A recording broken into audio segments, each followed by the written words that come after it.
All right. Hopefully this is working. Hopefully this is working with my second round of an Ask Me Almost Anything. Hi, everybody. Hopefully you can see me. This is Jared here coming to you live from the garage. As you can see behind me here, you're in the thick of it with what we got. So very happy to see everybody. So good to see y'all because we're hanging out now on this lovely Sunday morning or afternoon or evening, wherever you may be. I'm as is the name of this. We are. I am here, which is good, as opposed to not being here. So sorry for the delay. It seems that I am still wildly incapable of operating things on my own, as it seems to be.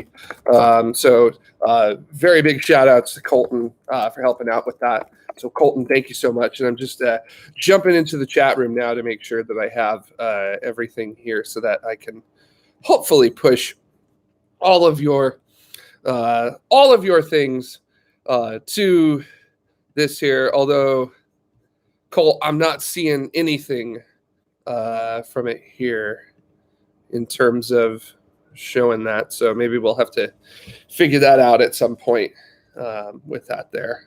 Unless I'm in... Okay, well, I guess we're not pushing anything today to the screen. So all of you get to... all of you can ask your questions in secret. But I will end up saying your names anyhow, because that's just the way things work for this. So unless you're talking about starting up, Colt, because this was a pain in the ass to get this started up. Let me tell you, that was difficult.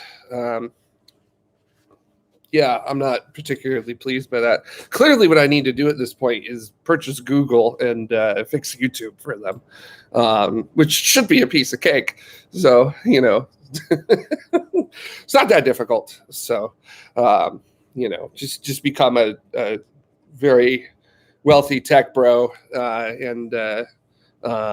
What would you need to do to purchase Google? Become a wealthy tech bro. Rub elbows with Nazis and then get it going. Okay. So anyways, all right. So tomorrow's linked now. Okay. So hopefully I've got everything going here with that. So, there we go. Yes. Colton, you rock. So yes, excellent. Good stuff. So, now I've got to remember how to push everything, of course. So yes, hello, St. Alex. We are live at the moment with that there. So, making it look good. Hopefully I'm making it look good at the moment this morning. So some super good stuff going on with that there. So green is lower thirds. Thank you. Thank you, Cole. I'm so glad that I remember how to operate all of tomorrow's live show stuff with that there. There we go. Yes. Now I'm live. Very glad to be on here. And also, I'm very happy to see that on my end, it all appears backwards. So hopefully things are forwards. Hopefully you can see my nice McLaren Racing t-shirt that I got this week. The golf paint job that they had at Monaco last weekend, which, man, Monaco is just such a boring racetrack, isn't it? So the glitz and the glamour is great. I think Monaco is one of those races where it's like it'd be better to be at it than anything like that. Oh boy, we're already kicking off. Boy, I better jump into the chat room and start making everything with it there. So of course, I just want to make sure everybody understands that I am technologically incompetent. Colt is the savior of today. So once again, thank you so much, Colton, for doing such a fantastic job with all of this on this right here. Hello. Boy, it's moving. Okay, I'm sorry. I'm having to hit things here. I'm also looking at a small breakfast I have besides me this morning. So, hey, Raj, what's going on? How's it going? Hope everything's going pretty well. I know this is a pretty pretty fun this morning because I get to just hang out with you folks. And I'm thinking, if this one goes well too, I might start making this kind of like a weekly thing, except not make it like 5 or 6 hours long, maybe like 2 to 3 hours long every week.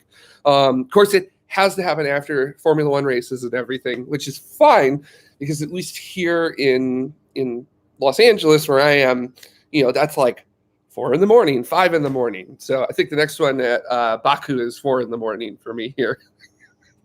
So, one of the glorious things about being a Formula One fan in the United States is that you definitely do wake up early. And I envy all the folks on the East Coast who can actually sleep in a little bit before that. So, unlike here in Los Angeles, where I know there's some groups that used to meet up in Los Angeles at some local bars that would be open that early in the morning, but also having beer at like 5:15 in the morning sounds more like a problem as opposed to a hangout with a bunch of people. But at the same time, what a great problem to have. So let's jump into all of your stuff today, because you guys probably don't want to hear me rant and rave about Formula One too much. I've thought about doing a Formula One show on my channel, but at the same time, I also sort of feel like it feels a lot like having a Dungeons and Dragons podcast at this point, because it's like there's thousands of them. So what else am I going to contribute to what's already being said? So to me, it's saturated. So there's no point in doing it, because I'm not going to be bringing anything new or fresh to it there. So Maddie, hello. Thanks for doing this. Well, thank you all for watching. Of course, I mean, I do this because I love all of you and you're all amazing. And I just think that it's fantastic that you actually want to watch me say things. And it's just so much fun, because tomorrow live shows at present are not a thing. Slight update.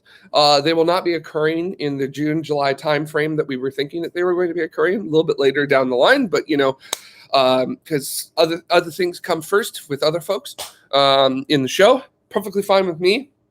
I'm sorry for all of you that we have to wait a little bit of time, but it's just the way it goes. So, and I have the utmost, as I said in the previous episode, I have the utmost faith in Jamie, and whatever Jamie wants, Jamie goes. So, and I'm totally fine with it there. So, Maddie, you're asking, of course, what a lot of folks ask, which is, please explain the hair. I guess, noted for my mohawk. And then all of a sudden, like 2 months ago, I wish, 5 to 6 weeks ago, you probably noticed that my mohawk was suddenly gone. And now it's replaced with generic white guy haircut number 3. And that is because a mohawk requires renewal. So a mohawk in the style that I do it damages the hair and sort of stresses the scalp on your head. So there's a technique in hairstyle called backcombing, and you can do that upwards with your hair if you want. And that's what I do with my mohawk. I get everything in the hair. I get my hair set in the position I want it at, and then I run a comb through it and very carefully get it set and get it volumized and fluffed out to how I want it.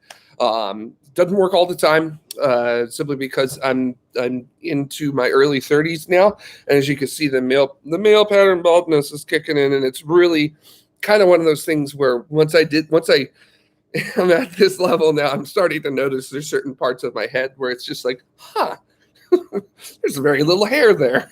We'll have to see if this works when it comes back. But it's just kind of how it goes. If you want to keep your hair happy, usually every 18 months to 2 years, you're going to want to get rid of it. You can stop and just let it grow out for a very long period of time. Or you could do what I do, which is just you shave your head entirely, and then you gently bathe your hair and scalp in the nicest products that you can get your hands on, to renew them, to nourish them, to rehydrate, to relax. And essentially what this is a transitional period from the mohawk before to the mohawk that will be coming. I don't know if I'm going to do a full head mohawk once it comes back. If you ever watched TMRO in the early days, you'll know that I didn't have a full head mohawk originally. I had what I jokingly called a business mohawk, which was kind of like from here to here. I feel like that looked pretty cool, and I might want to be bringing that back. But that also depends on how my hair looks. Once it's at a length that I can actually get it set up and do everything with. I just don't know, like at the moment, what it will be on return.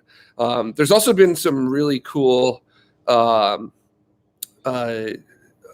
a really cool thing I tried out while I still had my mohawk, which is that isolate some parts of my hair so that I could figure out what I wanted to do in certain areas, and I found that I still have a pretty full, thick head of hair on the back of my head. So I'm thinking about maybe if it doesn't really work out on the top, get rid of everything but keep it in the back right there, and kind of have it come out a little bit in like some sort of like. I jokingly call it the speed tail, which works because I'm wearing a McLaren shirt. And I called it that before I realized about the McLaren speed tail. But I feel like it's an interesting haircut. And I'm not interested in this generic haircut anymore. Having a mohawk is really fun, let me tell you, because people stare at you, but they will put in a tremendous amount of effort to make it look like they're not staring at you. But it's very obvious that they're staring at you. So up at Griffith Observatory, where I work at, when I'm out in front of the public, quite often, Colton, that's so good.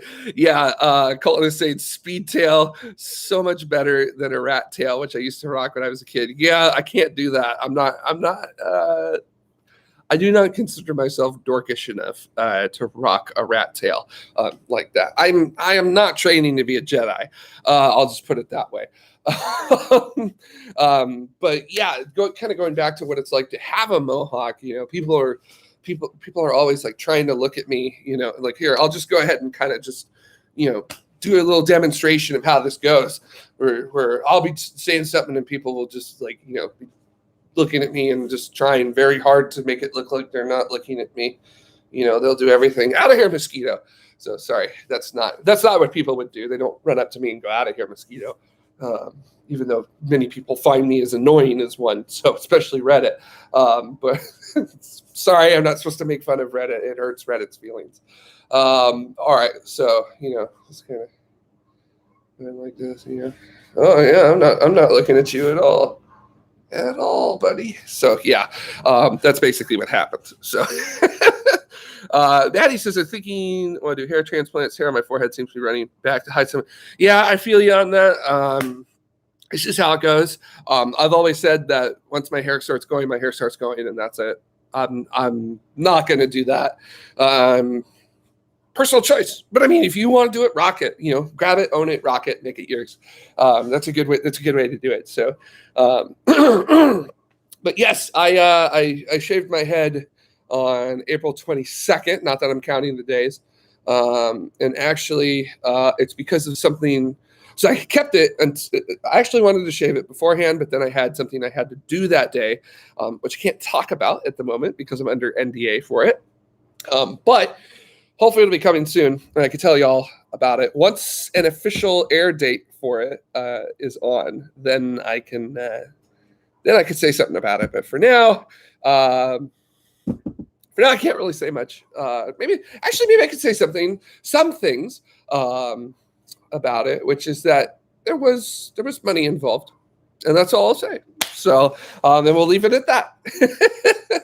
So I guess you'll just have to wait, because don't worry, I'm waiting too. So on all fronts of both, when can I talk about it, and some other things involving it. So yeah, so some really, really fun stuff.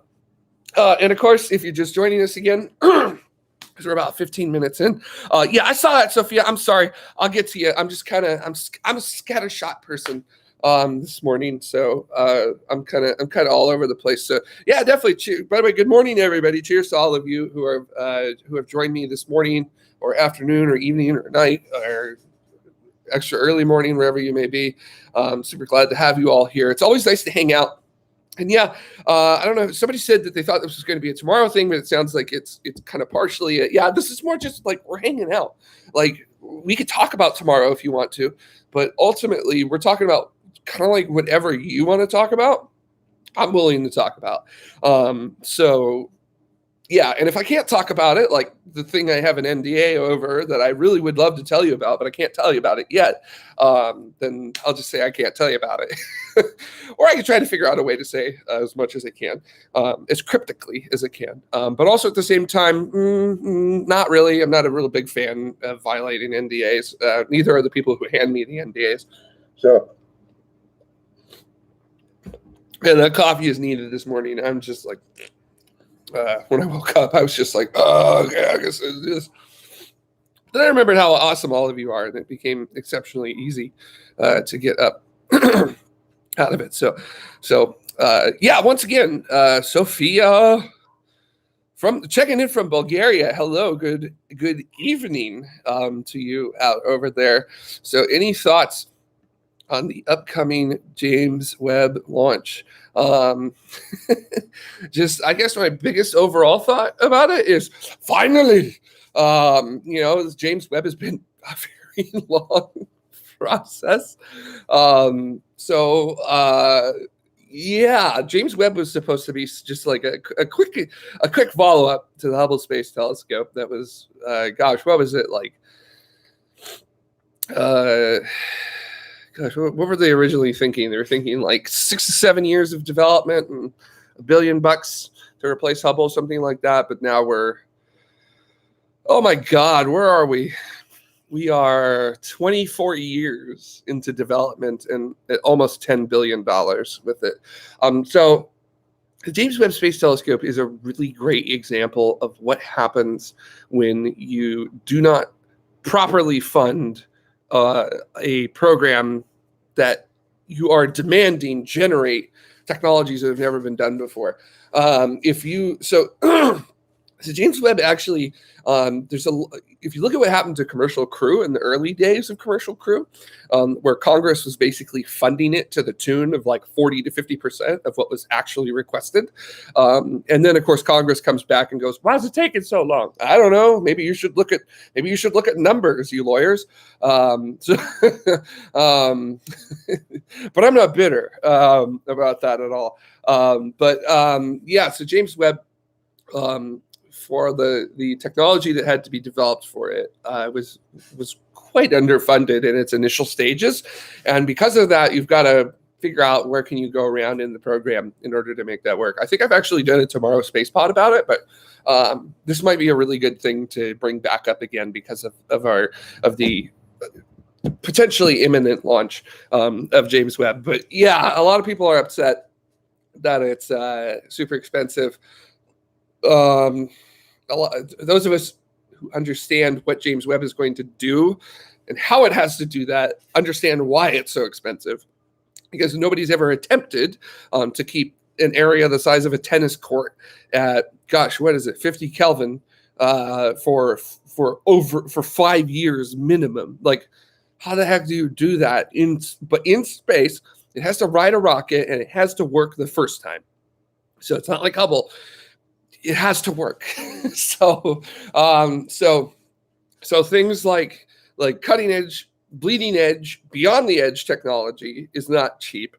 Neither is mission assurance. So those two things, not cheap at all. And what does the James Webb Space Telescope do? It leans completely heavily into both of those two ridiculously expensive things. That's just the way it goes. If you want to do stuff like that, you should fund it well, and that's just not the case of what's gone on.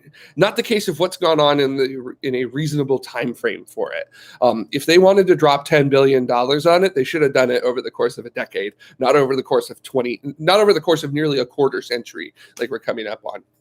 For a year. Because, by the way, James Webb was started as Next Generation Telescope back in 1997, in case anybody wanted to know. At least I think it was 97, sometime around there, when they started thinking about a Hubble replacement.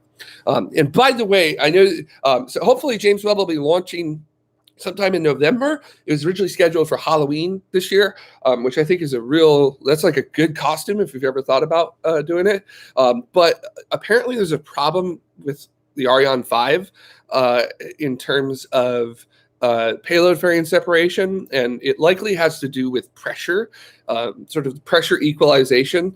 There was some work that was being done on the payload variance specific for James Webb that would allow easier equalization of the pressure in the interior, so that way they wouldn't rip any of the thermal shielding with it there. And they, I don't want to say that they've had problems with it, mostly because Arianespace isn't saying anything. And that's Arianespace's prerogative. They're allowed to not say anything. Just like if there's an anomaly on a Falcon 9 launch, SpaceX absolutely has the prerogative not to say anything. And like ULA Atlas 5, we know that there's been at least 2 incidences where something has happened with the Atlas 5 that has led to some interesting performance issues, such as the NRO launch back in 2007, which the NRO classified as a success. So it is a success.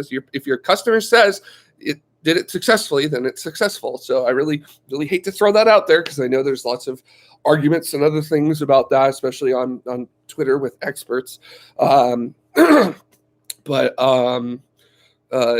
if it's a success, it is a success. And then the Atlas 5 also had that issue when they were launching one of the Cygnus vehicles, where I can't remember, it was something involving the first stage, and it shut down a little bit early, so they had to run the Centaur upper stage longer. It was well within the propellant margin on the upper stage, but it was one of those things where, like, if you're watching it live and you're very closely paying attention to the timing and everything, you're going, this thing is running 30. We're now 30 seconds beyond where it should be. So, yeah, that was a fun launch to watch live. Just kind of like wondering, like, guys, what's going on? So, yeah, it's an interesting problem to have, mostly because since Arianespace isn't saying anything, I guess we can wildly speculate if we want to, because that's what happens when you don't tell people anything. They're just going to wildly speculate and then write articles about it. So it's just the way it goes, unless it's tomorrow, because we really don't like to speculate. So just like in Tomorrow News, when I talked about it, I just said that, it looks like it might be delayed due to a payload fairing issue, which Arianespace isn't elaborating on. So I don't know what to tell you beyond that.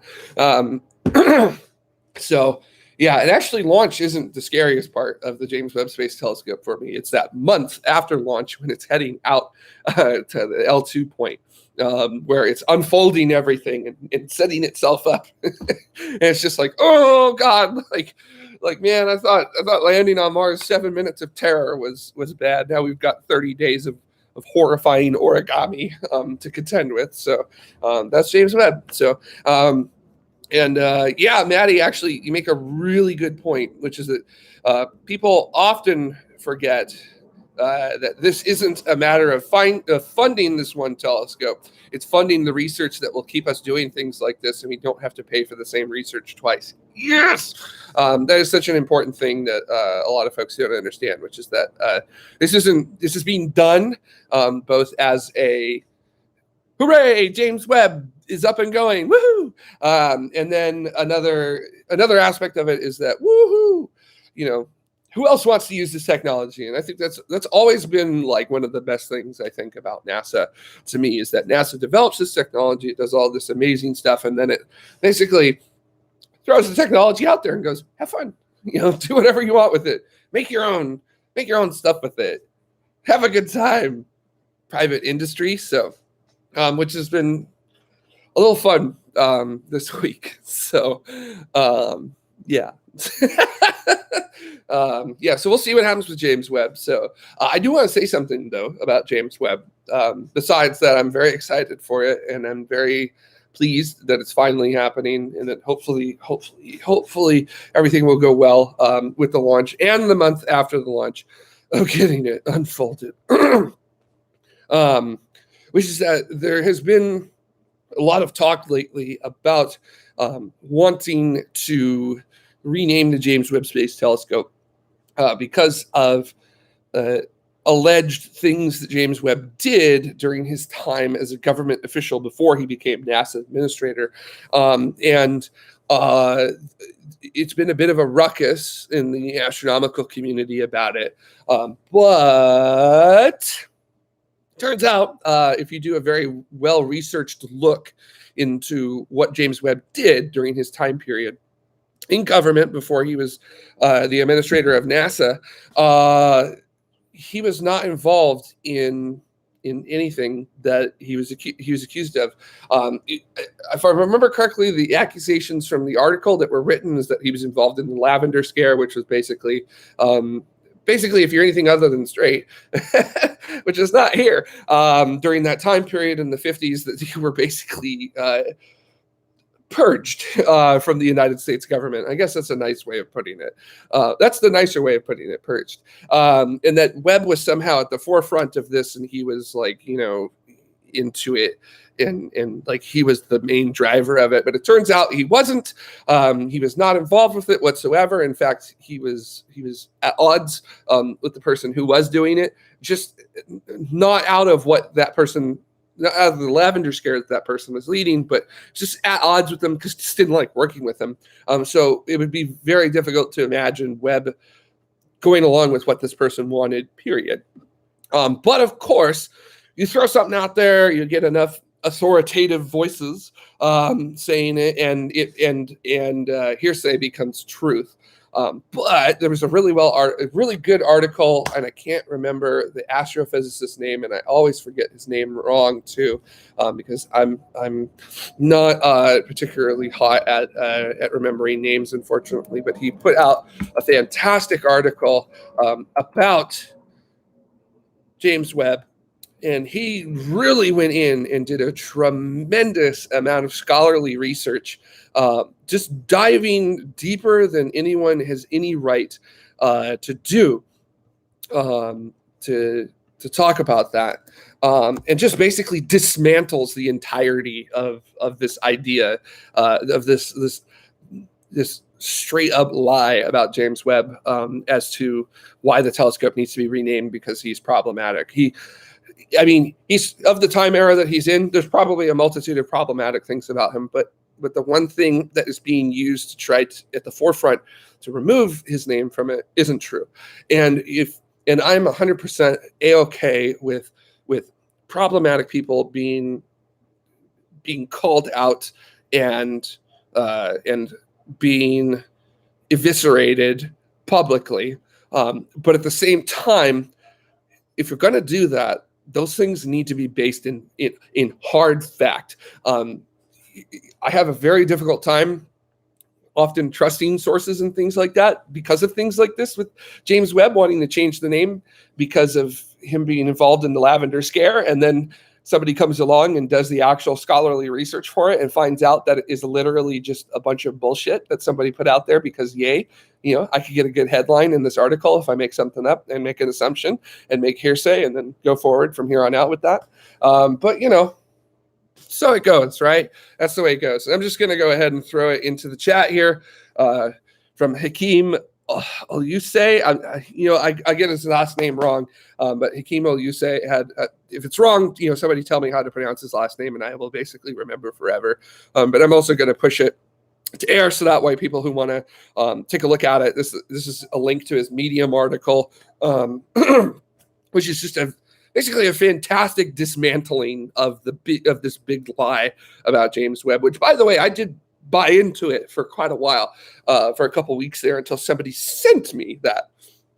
So I very much did not look at the sources like I should have. So, and then I publicly corrected myself after that too, because if I get something wrong, I want to be honest about it with folks, right? It's very good that if you're wrong about something that you just admit you're wrong. So that's so tough with it.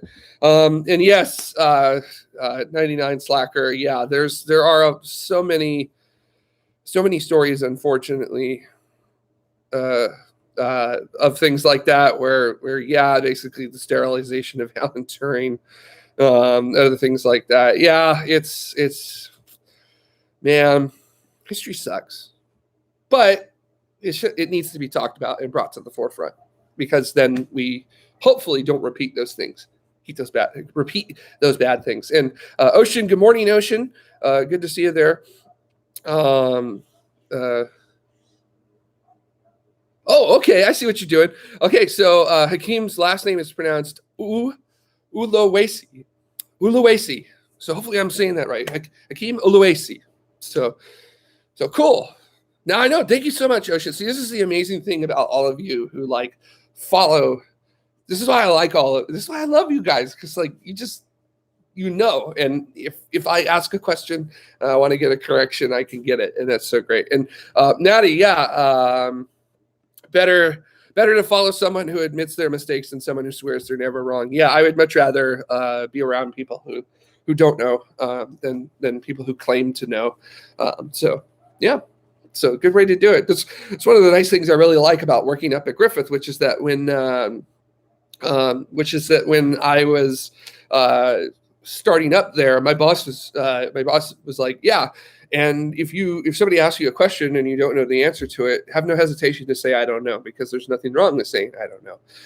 And in fact, I have found that when I don't know something, I end up wanting to know about it. And then I take off, and as soon as I can get my hands on a computer up there, I jam out and I try to find what I can about it. And that's actually led to some really fun moments up at Griffith, where I'll see that person later in the day, and they're like, hey, I looked it up, and here's the answer to your question. And then the best part about it is that it's a question that the person asking it isn't just learning about, but the person who's answering it is also learning about as well. And I think that's really cool when that happens, and it's exciting when that happens too.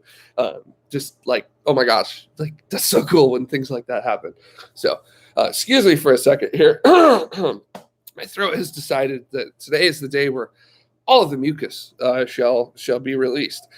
So I have no idea what's up with my throat with that right now. So thanks a million, throat. Appreciate it. Especially being live on air. All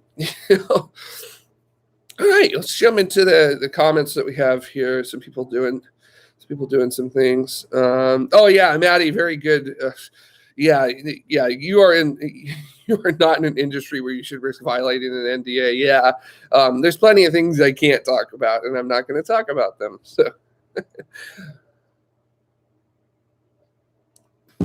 So yeah, it's fun, you know. Like all my friends have things that they can't talk about with me, and I've got things I can't talk about with them. So, so go figure. With that there. So yeah. Cool stuff. Got some more here. Hang tight just a second. I'm kind of jumping in, making it happen here. Just checking around.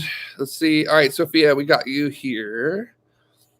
Which is that I fell in love with astronomy when I found my mother's textbook. What was your story? Yeah, I could tell my story again about things. So I suppose these are the things I'll do every episode, but things I don't mind talking about every episode as well.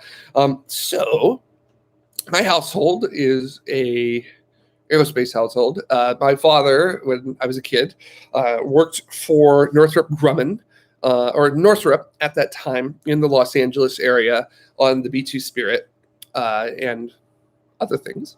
He's just never talked about. And he was involved on the project. And Take Your Kid to Work Day was always fun with him because I'd go with him. I'd be in his office for like an hour, and then he would go to the top secret area of the facility, and I would get dumped off in somebody's office for the rest of the day until he came out. So aerospace is always kind of airplanes and spaceships and other stuff have always kind of been something that I've been interested in since I was a kid. You go out to Edwards Air Force Base every year for the Edwards Air Show, which they were supposed to have one in 2020, but and returned to it after like a decade without it. But then COVID. But hopefully they'll have it this year, and things are going, at least in California, things are going fantastic in terms of returning. Everybody, it seems like everybody's got it together now, except for a small batch of people. But I mean, like, what are you going to do? It's true of anywhere you can look at. So whatever, those people will like die or something. I don't know. That wasn't nice. I'm sorry. But I'm not sorry. But going to the Edwards Air Show was a pretty amazing thing as a kid, because you always are like, like when you're a kid, you get focused on things. And my focus was always like airplanes and things. And that was really cool because I got to see these things in action. So I got to see airplanes in action, fighter jets and other stuff, and the B-2 bomber. And my dad was always really proud. And he'd be like, yeah, I did that. Look, hey, you little shit. Look at that. I did that. That's kind of, well, not like that, but, basically that's kind of how he operated with me with that there. So it was a pretty amazing experience when you're like 5 to know that your dad helped make that happen. And it still blows me away when I see B-2s, and I'm just like, man, my dad was like a part of that, like he was very proud of it. There was sometimes where it was like borderline, maybe you shouldn't be saying that, Dad, kind of a thing. It's just I'll never forget at the beginning of Iraq War Take 2. My dad was like, guess what? My work's finally started. And I was just like, Dad, I don't know if that's something that you should really be like running around in public saying. Of course, at that time, yeah, you definitely could have. Nowadays, it's like a little bit frowned upon because, kind of didn't turn out so good. But, hindsight is always 20/20, and revenge always blinds you. So, oh well. Yeah, so that was it. JPL open house. So having the Jet Propulsion Laboratory in the Los Angeles area is really cool because LA is a major aerospace hub. Every major aerospace company has something here in the Los Angeles area, or in Southern California in general, just as a whole. And it's a really cool place up at JPL. If you ever get a chance to go take a tour of JPL, or whenever open house, whenever open houses happen again, go to JPL's open house because it's fantastic. They put all of the right people in front of you. And you know what? I'm going to kind of backpedal on that. JPL puts their people in front of you because JPL is one of these amazing places where every single person who works there deserves to be working there. It's people that are in these roles because I don't want to say they are like designed for that role, but they just fit into their roles so well. That's why JPL is able to do the impossible things. As we say on tomorrow, and I mean on my own show, never bet against JPL because they will always pull it off. I mean, like, think about what JPL has done. Over their years of existence. Even going all the way back, a lot of people don't know this, even going all the way back to when JPL was about weapons design. Lots of people don't know that JPL actually initially started out basically as a facility to design things to kill people. Yeah, that's sort of, can't get around that, right? That's the beginning of JPL's history with that there. I suppose if you're started by somebody like Jack Parsons, you're probably going to end up being very forward thinking and very heck out there and very out of the box thinking and very maybe out of this astral plane thinking, if you know what I'm talking about with that there. So going to JPL open houses and getting to talk to the scientists and engineers that work there one-on-one, especially when you're a kid, is like mind-blowing. Like for me, because I was just such a nerd as a child, those people were my heroes up there. So, and still my heroes, people like Steve Squires or Adam Stelzner, those people still are very, very much high up on my list of those that I admire greatly. With that there, in terms of science and engineering and other things that they do, especially Adam Stelzner. He's hilarious. He's just got such like a great way of explaining things too. So always appreciated. So, and the sideburns, let me tell you, that's pretty awesome. what are some of the cool things I got to see at JPL Open House? So back in their open house in 1996, they had the test article for the Mars Pathfinder's airbag system inflated for everybody to take a look at. That was pretty cool, getting to see that. And it's actually quite big. In case you wanted to know, it was Mars Pathfinder and the Sojourner rover itself, not exactly big, but I mean, it's still like the lander is still like size of a car, roughly, so that's a pretty big airbag to land it. With that there. What else? What are some other cool stuff? Oh, I got to see Cassini when it was fully assembled in the clean room, the spacecraft assembly facility up at JPL. That was really cool. Cassini was very gold and very big. Cassini was like the size of 2 cars. Huge, just absolutely massive, And it's got that. It's just carrying so much propellant on board in order to do the unbelievable orbits, the orbital. So the folks who worked on the trajectories and the orbital dynamics for Cassini really should get the biggest pat on the back ever, because they use the Saturnian system's moons to just do whatever the hell the scientists wanted for them. And that's just incredible what they were able to pull off with that. And hey, mathematics, it's what allows it to do it. It's amazing. I signed my name.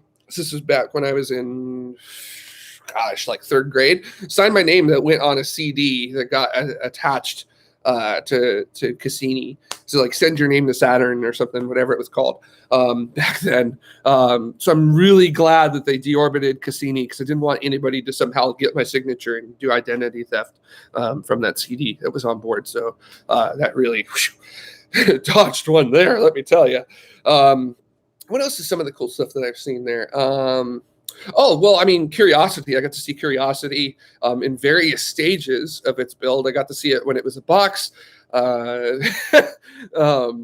Got to see it when it was a box with the suspension. Got to see it when it was a box with suspension and wheels attached to it. Got to see it when it was a box with the suspension and wheels attached to the box. Then finally got to see it when it was fully assembled in December 2010. And then I got to see it in June 2011, just 2 to 3 days before they officially wrapped it up in what I would call the unicorn Kapton.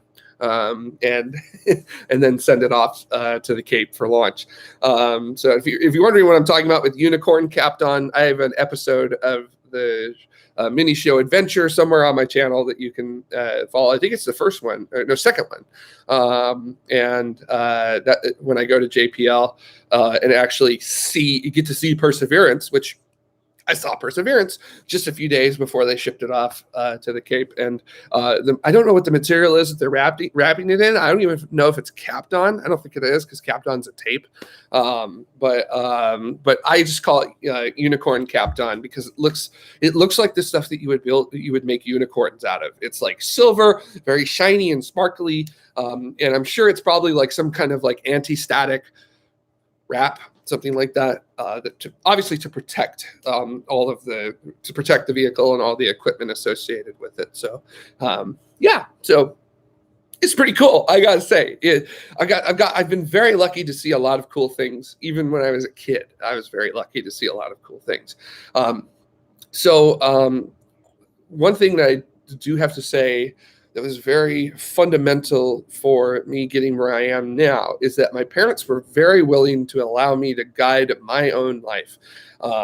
So if I wanted to try out dance, even if I was going to be the only boy in the class, my parents, they got me dance lessons, and I went and I did it, and I found out I didn't like it. So there you go. I wanted to do bowling.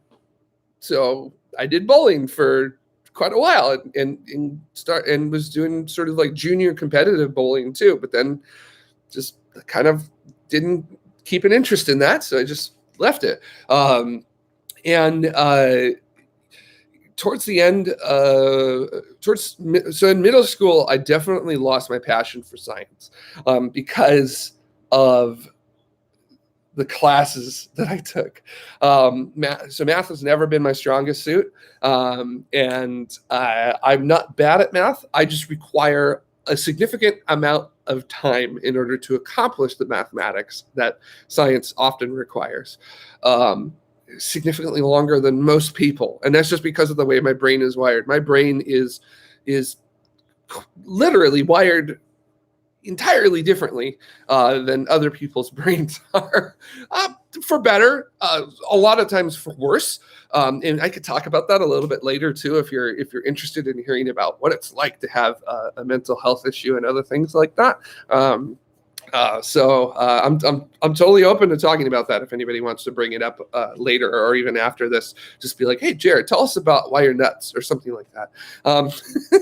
Which is true. I'm clinically proven to be nuts. But I have enough salt. Doctor prescribes salt that it handles that. We'll talk about that in a bit. If you want to, though. I'm totally open to talking about it, but and I now know that like half of the people watching are going to be like, what is he talking about? Maybe I shouldn't be watching this. So, which is fine. So I really lost my passion for science. I still thought science was really cool, but at the same time, I was just like, you know what? This isn't for me. I don't want to do this for the rest of my life. This is too difficult. So I really got into acting. And my mom was really cool about this because my dad wanted me to be in band and play an instrument, which I could play clarinet at that time. I can't anymore. I would love to pick it back up if I had the time to do it, simply because I think it would be fun to do punk rock covers with a clarinet. And that's kind of like what I would do. That and like go through Warp Records catalog and cover it on a clarinet as well. And I have a piano too here at my house, an old player piano, like almost 120 years old, which needs a tune. It needs to be retuned, but that'll come someday. Maybe I'll do that. I'll record punk and warp on clarinet and piano, something like that. I don't know. It sounds so stupid, but I'd do it. So I really wasn't feeling band. Didn't really care for it. Lost my interest in it pretty hard. But then along came drama classes at my middle school, and I took a summer class in it, and I got the lead in a play, and I really had a great time doing it. And I was like, this would be fun. I would love to do something like this for the rest of my life. This would be great. So I, continued to go through it. And then in high school, I got involved in a program. So a local telecommunications cable company here in the LA area actually had a program where they would bring kids in and teach them how to do TV production and other things like that. And then do segments as a part of like wraparounds on their little like news that they would have. So I got to be a part of it. I had a friend who was a part of that program and brought me in, sort of was like, hey, this guy would be cool. Oh, don't know if you heard that. That's somebody on my street owns an Aston Martin, and it makes a very good noise. And I really like it. And I like the sound and the pops and everything. So don't mind me. I'm sorry. I just had a car moment there. So they brought me in to do this program called Cub Reporters. Ended up going about as far as I could with that. Stuck with it through high school. My parents bought me a camera and a editing system, or a computer to run Adobe Premiere Pro on, which, by the way, I'm talking like Adobe Premiere Pro 1.0 and Premiere Pro 2.0. Like we're talking like I'm doing like nonlinear editing in my house, like as a high schooler. So I got very proficient at it. And then right out of high school, I worked at the Angels, the Los Angeles Angels, or as some people very derisively say, and I feel like that's a good thing to derisively say, the Los Angeles Angels of Anaheim, which is probably the dumbest set of names you ever hear. We're the Los Angeles Angels, but we just happen to be in Anaheim. But if you know anything about baseball, you know that the Angels were actually the first baseball team here in Los Angeles. So sorry, Dodgers. But that's how it goes. So I got to work for them. I worked as a coach's video assistant, which I did not do any of the video that that the public saw. I did like scouting videos and other things like that. Basically got videos for the players, worked directly with the players one-on-one, which was really fun because I'm a lifetime baseball fan. So that was like a dream job kind of with that there. But things didn't really work out all that great there. And during my last couple of years there, that was when the bye, Colt. We'll see you later. That was when the space shuttle program was starting to really wrap up. I had gotten back into space with the return to flight, STS-114 in 2005, because I had NASA TV. It was summertime. Both of my parents were working, so I was spending most of my time at home alone. So that meant I was watching NASA TV, and it was live coverage of the shuttle mission that was going on. And like, holy crap, like this is amazing. Like, why didn't I pay attention to this?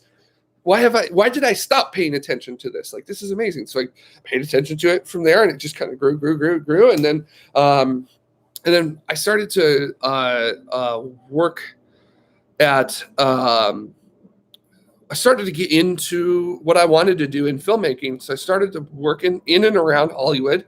And I didn't enjoy it as much as I thought I was. There's so much ass kissing that would have to happen in order for me to make a career continue or build or even just have like a foundation to start a career. You just had to get down on your knees and kiss so much butt. And that's just how I operate. I don't kiss people's asses.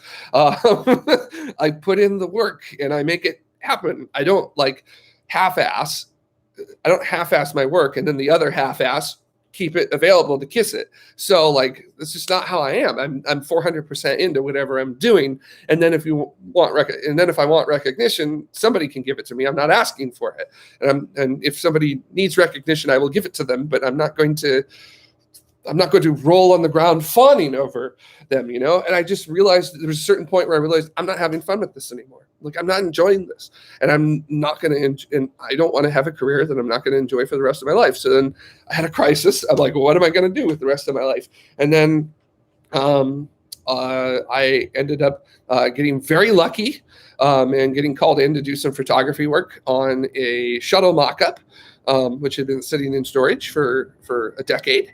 And that led to an incredible internship with direct hands-on things, and eventually led to where I am today, when I basically was like, you know what, I'm no longer really interested in filmmaking. I'm going to go ahead and jump back into my very small childhood dream, which was to go work with spaceships and make those happen. And that's just how it went.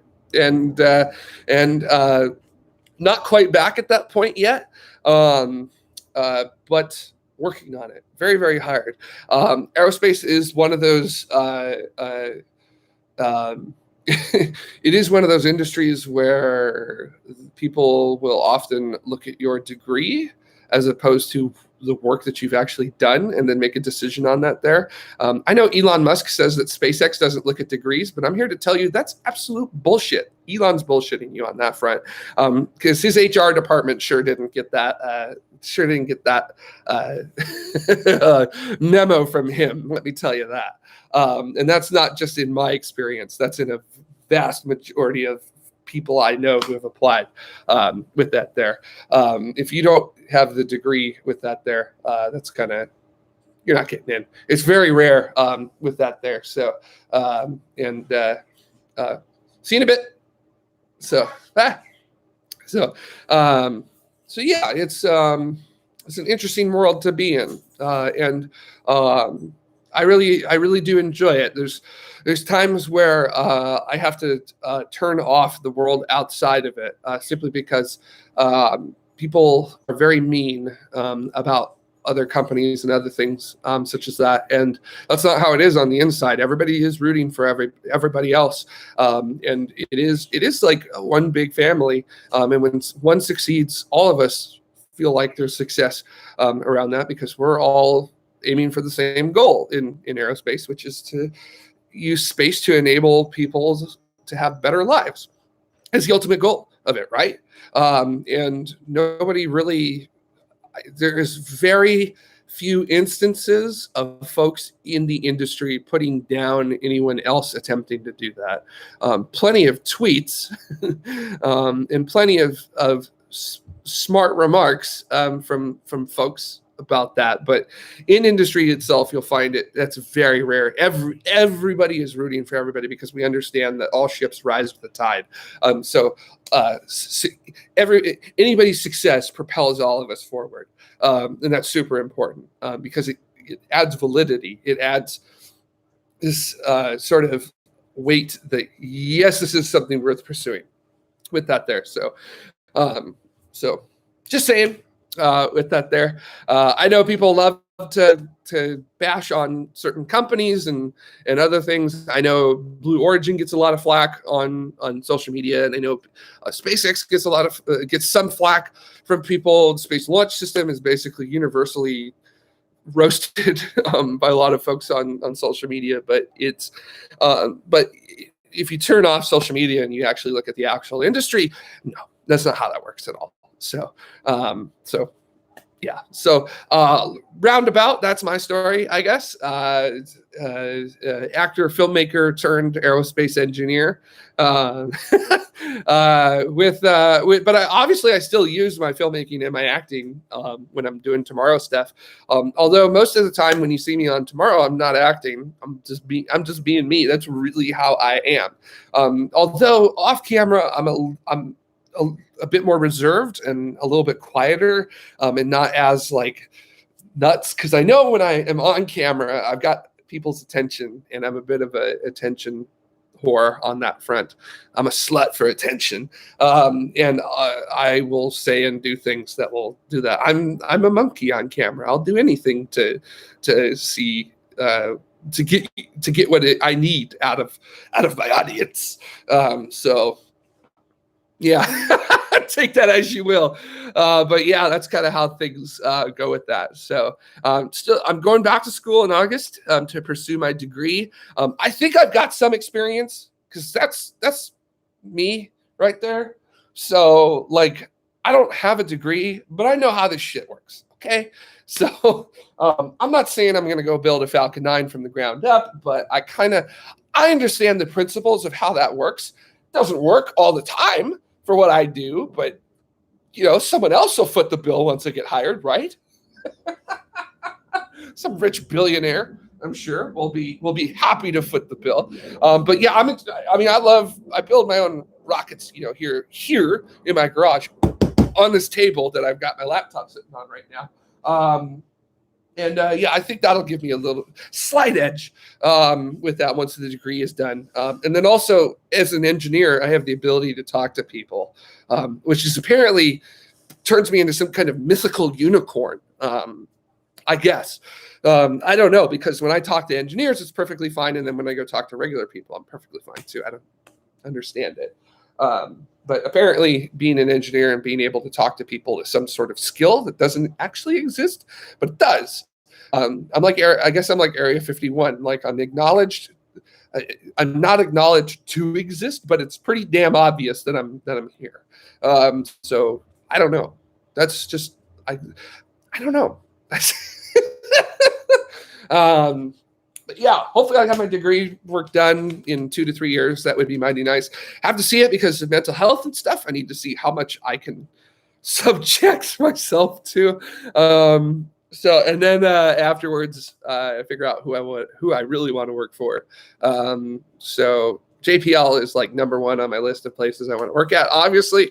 But also SpaceX is tempting simply because there's always something happening at SpaceX. And also SpaceX is doing what my ultimate dream is, which is to get humanity off of this planet, move us throughout the solar system, and do so in a means by which it is not wasteful, which I feel like SpaceX architecture is trying to be as sustainable as possible. Yeah, so good with that. By the way, I'm super excited about Starship and everything Starship. I will tweet about Starship and other times and throw criticisms at it, but that's mostly because, as an engineer, I look at things as an engineer, not as a fan, which is totally fine to be a fan, but it's also like not cool to be like a cult member. So like balance it, enjoy it, but also be very realistic about it at the same time. That's all I ask for from people, is that they understand that at time that no one is above criticism, myself included. So like, I mean, there's been times where people have been like, you're way too harsh. And then I'll look back and I'll be like, yeah, actually that was pretty harsh on my part. So yeah, nobody's above criticism. So remember that. Yeah, I'm not a SpaceX fanboy. I'm a space flight fanboy. I don't care who is doing space flight. If you're doing space flight, fuck yes. So that will be my only F-bomb I drop for before the stream here. I'm just excited about space. And I am a space evangelist, and I must go tell everybody about space and the amazing engineering that we have to do to get the space, and then what we get from that engineering as well. It's so exciting to me. And I just don't understand how you can not be excited about that. Well, actually, let me reverse that a little bit, because I can. I don't understand why you can't have a little bit of excitement and a little bit of hope out of that. Although I can understand why you would feel an amount of animosity towards it. I'm sure you saw that Bernie Sanders, one of the larger independent voices in Congress in the United States, kind of threw Blue Origin under the bus just because Jeff Bezos is at the forefront of Blue Origin. And yeah, I mean, it's same old song and dance. It's the exact same things said about Apollo back in the 60s, same things that were said about Shuttle in the 70s and the 80s and the 90s and the aughts and the end of the 2010s. Same things that were said about the International Space Station in the 80s, when it was Space Station Alpha and then Space Station Freedom. And then the International Space Station in the 90s and the aughts and the 10s and even now in the 20s. And that's always the hard part about spaceflight, is selling it to people. Selling it to the public is a worthwhile endeavor, because I just feel like people don't understand just how much of things like this that change our lives is with it, right? Like you don't have the chip that's in this is a descendant of, well, I mean, technically every computer chip is a descendant of what was in the Apollo flight computer. So you had a computer that was capable of multitasking for the first time, and like NASA just threw that out to the world and was like, okay, we're done with it. Here, we made it. Have at it. Do whatever you want with it. I think I often think a lot about Hubble and then fixing Hubble with CoStar and other things like that, dialing it in with lasers that they used. And now, that's how you do LASIK with such precision these days. Zapping your cornea with lasers to change the shape. And people could see, it's amazing what you can do with things like that. Yeah. And I feel like the voices that are used often to do that is often not the right people to do that. Yeah. Anyways. Yeah, let me jump into the chat to see y'all, because it's been a little bit of time since I went to the chat.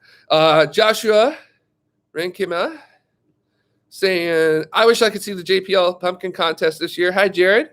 Good to see you, Joshua. Joshua, I think if you jump on Twitter, I'm sure that there's definitely got to be some tweets, photos of it. Let's see. Oh, Sophia, you live 7,000 miles away from JPL. Yeah, it's a bit of distance, but the Cassini mission was epic, and that is very, very true. Cassini was such an epic mission. Just all of that raw stuff. I like this in here. Cheap piece of crap. I'm assuming that's how I say it. Hi, Jared. Hey, cheap piece of crap.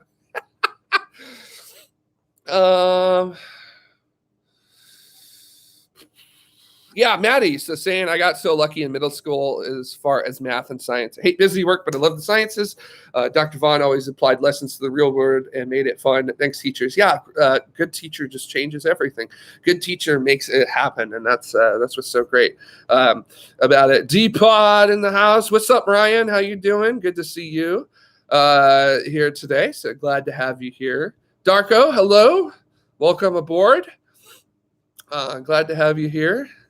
So we got just got a whole bunch of people with it here. Terrence, good morning. Morning, Terrence. Good to see you. Brett Messinger, hello from Houston. Hello, good to see you with you here. So having a good time. And of course, good morning, Ocean. Ocean, a good friend of mine, a JPLer, very amazing stuff that you do. Ocean, if I remember correctly, you're working on Europa Clipper, so I'm super excited to do that. We should get you to come on tomorrow as a guest, talk about it, and because you've got an amazing story as well in how you got to JPL. Maple Tree Studios. I worked at McLaren for 4 years back in the Hamilton Perez Button time. Oh, I'm so jealous of you, Maple Tree Studios. Oh, I am so jealous. I'm upset. So that was a really cool time, wasn't it? So back when the V8s, those V8s were just, the screaming V8s were so cool. Yeah, that was really cool. I remember Hamilton back in his early days too. Such a young child. I remember watching Hamilton come up through GP2. And I remember telling my uncle Steve, who's like my racing best friend, I was like, you should keep your eye on Hamilton. He's going to be pretty good. Just at the switch, the gearbox man instead of V6. Yeah, that was a sort of a bump for some people, I would imagine. So yeah, just before Hamilton switched to Merc, and then Button wrapped up at McLaren. So yeah, there's some cool. Those were the days. Holy smokes.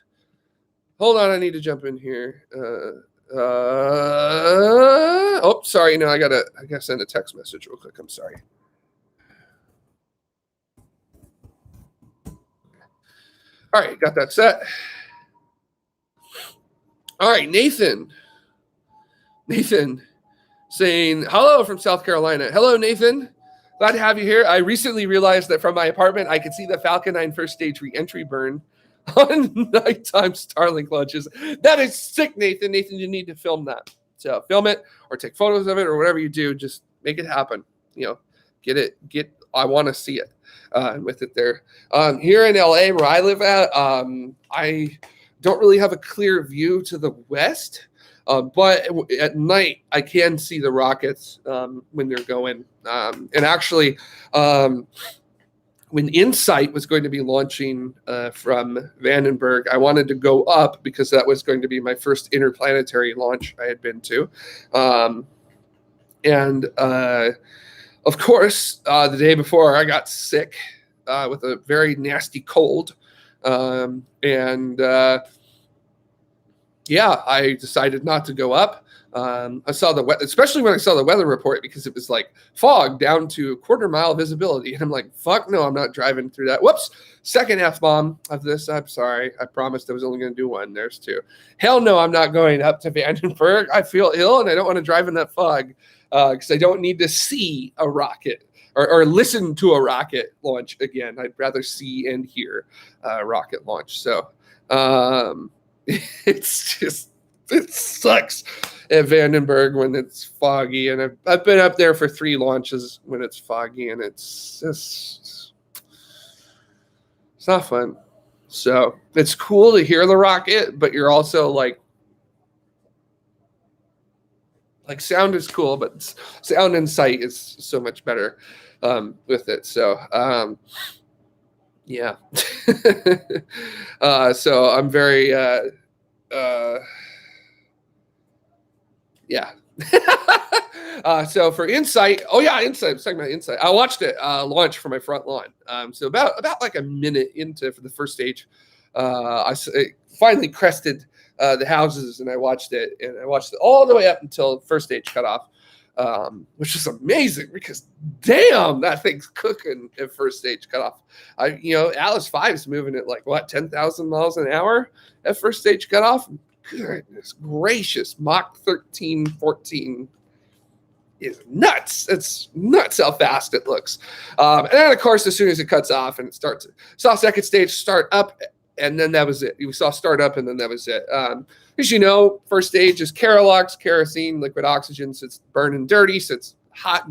So it's hot, but it's reddish in color. And then second stage is the Centaur, so it's liquid hydrogen, liquid oxygen, hydrolox. So it burns, it makes water vapor, and it's a very clean burning, clean combustion. So it's actually difficult to see it combusting. So yeah, so lost it at that point after startup because it's just so hard to see the exhaust. Although, if you launch right after sunset, you get the backscattering on the exhaust of light, and that's absolutely amazing. Which is what happened at Salcom 1A, which I was at, the first West Coast RTLS, return to launch site. That was amazing. That was my 30th birthday as well, so hell of a candle to go watch. And yeah, that was pretty cool. So I do need to take a little break here, just a couple of minutes. So if you guys give me about 5 minutes or so, I am going to return. But for now, I got to go do something in the house real quick. So just give me 5 minutes. I'll see y'all in just a few. All right.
All right, I'm back. Hello, everybody. Yeah, I definitely would like to find some music or something that would work, but just figure out your own hold music, and we can go from there with it. So it'd be pretty fun with that there. All right, so let's jump into the chat because I saw some things from folks.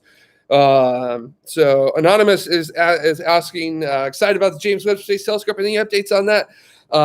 Nothing. Nothing beyond the last news we heard, which was that it is likely going to be delayed a few weeks because Arianespace is working a payload fairing issue with their Ariane 5 rocket. What is the issue? Arianespace is not saying. But there were modifications to the payload fairing to help with pressure equalization on the way up, because you have to do something to get rid of the air inside of your payload fairing when you're going from the high pressure of sea level all the way up to the low to no pressure, relative no pressure of space.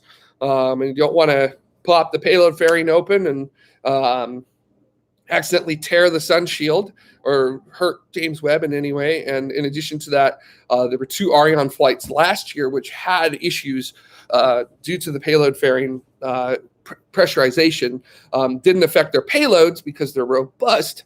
They were just they're ComSats. They're designed for GEO. They're not designed for L2. In addition to the sensitivity of instruments or design work like the sun shields, so they were A-okay. But outside of that, nothing's really being said from it. Here's a fun one that I didn't know about until just recently.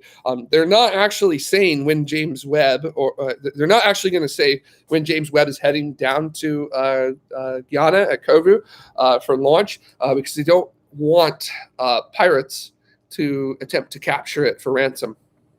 I'm not even kidding about that. That's an actual thing that they're doing. So it blew my mind that they were going to do that. I just imagine like this galleon coming up next to it. So he's like, "Arr, hand over your telescope. We're going to ransom it." Anonymous, you're saying James Webb would be like origami in space. It is origami in space.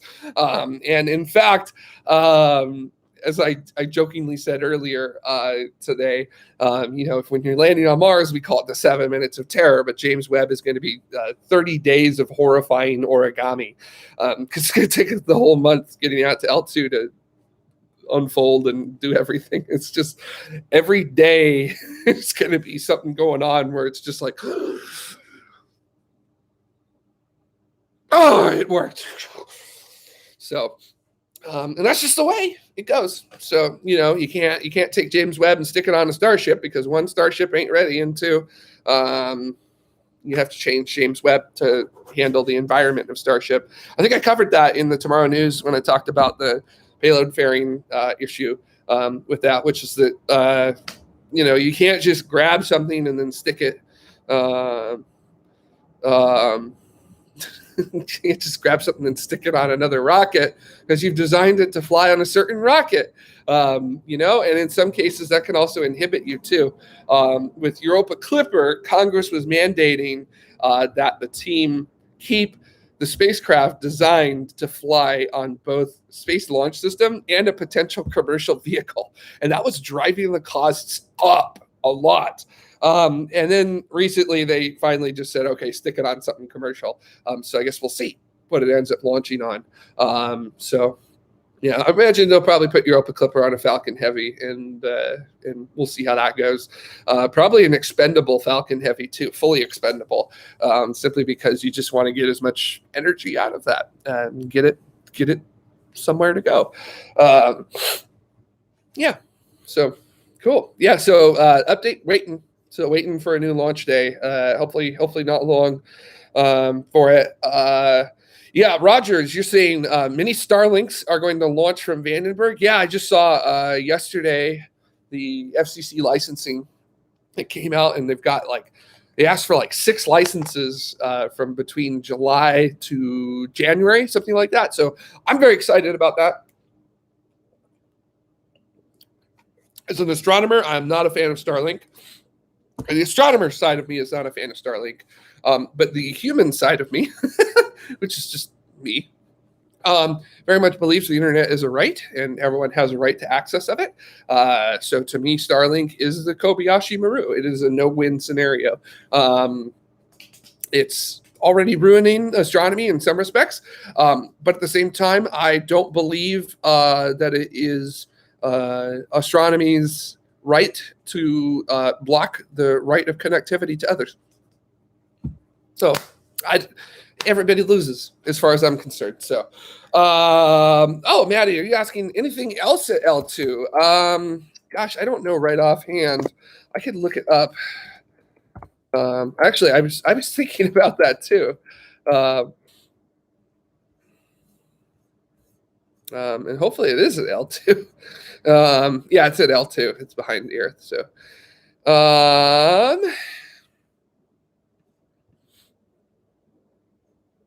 okay. Still looking. I'm sorry. I really shouldn't do this on air, but oh bloody well.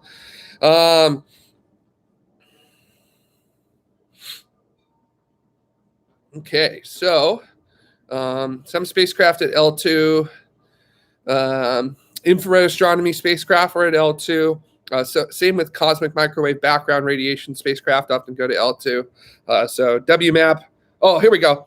Let's see. Yeah, WMAP, the Wilkinson microwave anisotropy probe. Herschel Space Telescope, Planck Space Observatory. Chang'e 2 is out there. The Gaia Space Observatory, Spectre RG, which is Russia's X-ray telescope. James Webb will be going there. The Euclid Space Telescope will be going there. Very excited for that one. The Nancy Grace Roman Space Telescope will also be going there as well. So I'm very excited for that. And then the Advanced Telescope for High Energy Astrophysics, Athena, will go there in a decade. So very cool. So that's what's at L2. It says, Maddie, you asked what's at L2. So with that, so let's jump on some other. Hey, Jesse, good to see you. Do you ever sing the Indiana Jones song while driving? Not exactly. You'd think that I would. For those of you who don't know why that would be, I own a Jeep, which is right over there right now. So, yeah. And I am always taking like actual legit adventures out on it too. Well, I was until we all stayed home to keep everybody safe, which is good. Glad we did that. Keep it up, everybody. Keep doing what you need to do to keep everybody safe. Be nice. Yeah. So, all right. Let's look at some other ones as well. Yeah, I do need music for that when I need to take a break. Maybe I can get Test Shot Starfish to make me something. That'd be pretty sweet. I would quite like that. Or I could just ping Test Shot Starfish and be like, hey, can I use this as my intermission music? We'll see what they say. So. I love Test Shot Starfish. They're such a cool group. Two cool folks that make that music, and just it's such good music too. I really like it. So, anyway, I don't know if you guys ever noticed, but if you're watching Tomorrow News during space traffic, there's a Test Shot Starfish track being played in the background. So take a listen. You need to do it. So. Yeah. Tim Dodd, the Everyday Astronaut, said anyone like you is welcome to use his. Well, I'm much more. I want to hear from that person directly with it. I'm very much wanting to respect the work that people put into their artistry. So I'll ping Tim and just be like, hey, can I use this? And I'll ping Test Shot Starfish too and see what they say. So. St. Alex, you say, ooh, whoops, missed that one there. Get that. All right. Did the Chinese put something in Halo for comms? I believe you're thinking about what they did for Chang'e 4. I can't remember the name of that ComSat. But they put something in the Earth-Moon L2 point, I believe, which basically hangs out so that way Chang'e 4 could land on the far side of the moon. So yeah, let me get that out of the way. Some brass something sitting in the. Actually, wow, look at this. It's just sitting right there. Don't want to run that over with my tire.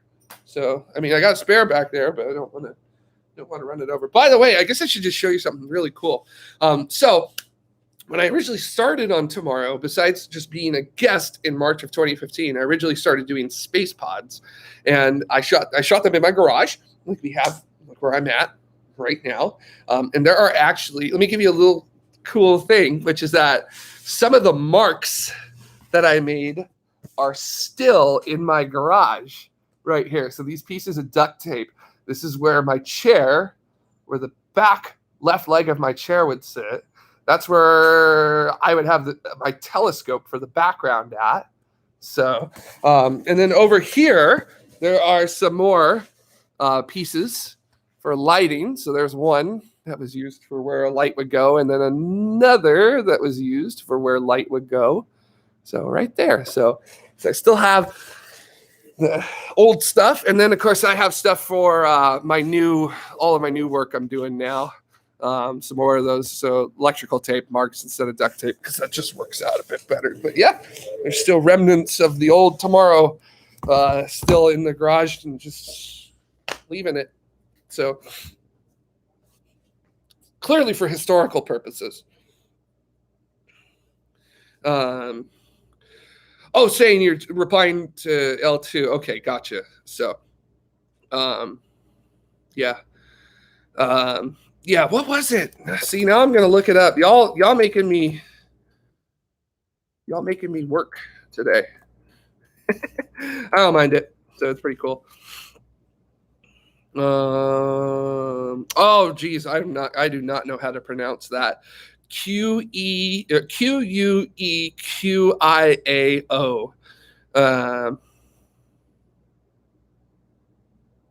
Yeah, I'm not even going to attempt to pronounce that.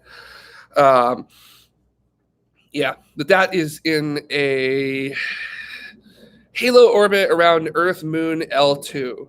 It uses X-band to talk to the rover and then sends it to Earth in S-band. So, yeah, so there you go. Yeah, pretty cool. Would that have been before? Yeah, I was going to say, yeah, Maddie, that's a really good point. That's why I'm not going to try to pronounce it. Which is that the Q's are probably sh sounds. So, like shu shao, something like that. Actually, you know what was really great? We had that time just to kind of show you what we do at Tomorrow when like something isn't as good as it should be. We had a viewer who had actually lived in China come and visit us and watch an episode, and then after the episode, we all sat down with this viewer, and he taught us how to pronounce things in Mandarin. So that's why you'll notice that we struggle with the names, and then there's a certain point where that struggle mostly stops, and suddenly we all of a sudden know Mandarin and how to most of the time how to pronounce things, and that's because this viewer offered to come in and tell us how to pronounce the things correctly, and we said sure, come on in, and we made it happen. So and I'm very glad, because we've really tried to put an emphasis on pronouncing things as best as we can. We are, after all, Americans, so it makes it a little tough, because I guess like Americans are supposed to mispronounce things, but I mean, we have a reputation to uphold. But you know, that's kind of how things go with it. So yeah, St. Alex is for the Chang'e 4 mission. U2 too. U2 take 2. Which is still operating on the far side of the moon, by the way. So very cool mission that China's doing there. Is that one of my dogs? Who's coming out? Is that you, Suki? Yeah, one of my dogs. She might make a cameo here. I'm only going to bring him out if they visit me, because because it's just, I'm kind of letting them be. So nice holiday weekend. So even the dogs got to get in it because we got Memorial Day tomorrow. Indy 500 is going right now, but I'm recording it, so I'm not worried about catching it. So, oh, I'm sorry. I don't know what's up with me today. I'm my body's in revolt today, I guess. Okay, I'm going to go back a little bit because there's some stuff here that folks wanted to ask and I didn't get to. So Anonymous saying spaceflight is damn exciting. By the way, what was the most important moment in spaceflight history that really shaped how we perceive human spaceflight now? Oh man, I don't know. That's I don't want to call that like a loaded question, but I feel like that's a question that's definitely a matter of opinion. Most influential human spaceflight. That's a tough one. That's a really good one, Anonymous. Gosh, I almost want to say Apollo 8 would be my personal one, because Apollo 8 just came. So if you study the history of the United States in 1968, we kind of had a crappy year. Vietnam escalated. Martin Luther King was assassinated. Robert F. Kennedy, who was running for president, was assassinated. Overall, it was the Democratic National Convention in Chicago. That year was basically the police beating anybody that they wanted to. I'll keep my mouth shut about that, since we were talking about space and things. It still happens. And yeah, 1968 was just a crap year for the United States. I would almost say, no, I wouldn't call 2020 an equivalent to it, but 2020 was a pretty crap year. But 1968 was just like anything that could have made anything that heightened the despair that was being felt in the United States at that time occurred, I guess is how I would say it. So yeah, terrible year. And then here comes Apollo 8 right at the end of the year. And as that one, telegram got sent to the Apollo 8 crew, thank you for saving 1968. So I would imagine that was one just because, it was such a difficult year to contend with for folks at that time that they finally got a glimmer of just something nice, something good. So yeah, I would say Apollo 8 with that. That's my guess with that. Yeah, for human space flight. I don't know about space flight in general. Swaney 327, you've got a really good point there, which is that Apollo 8 or Sputnik. Sputnik kind of kicked it all off, right? Really, it was the development of ICBMs that kicked it all off. It was just Sputnik was a we can hit you anywhere we want. And then the United States had to respond to that. And of course, they blew up Vanguard first. Whoops.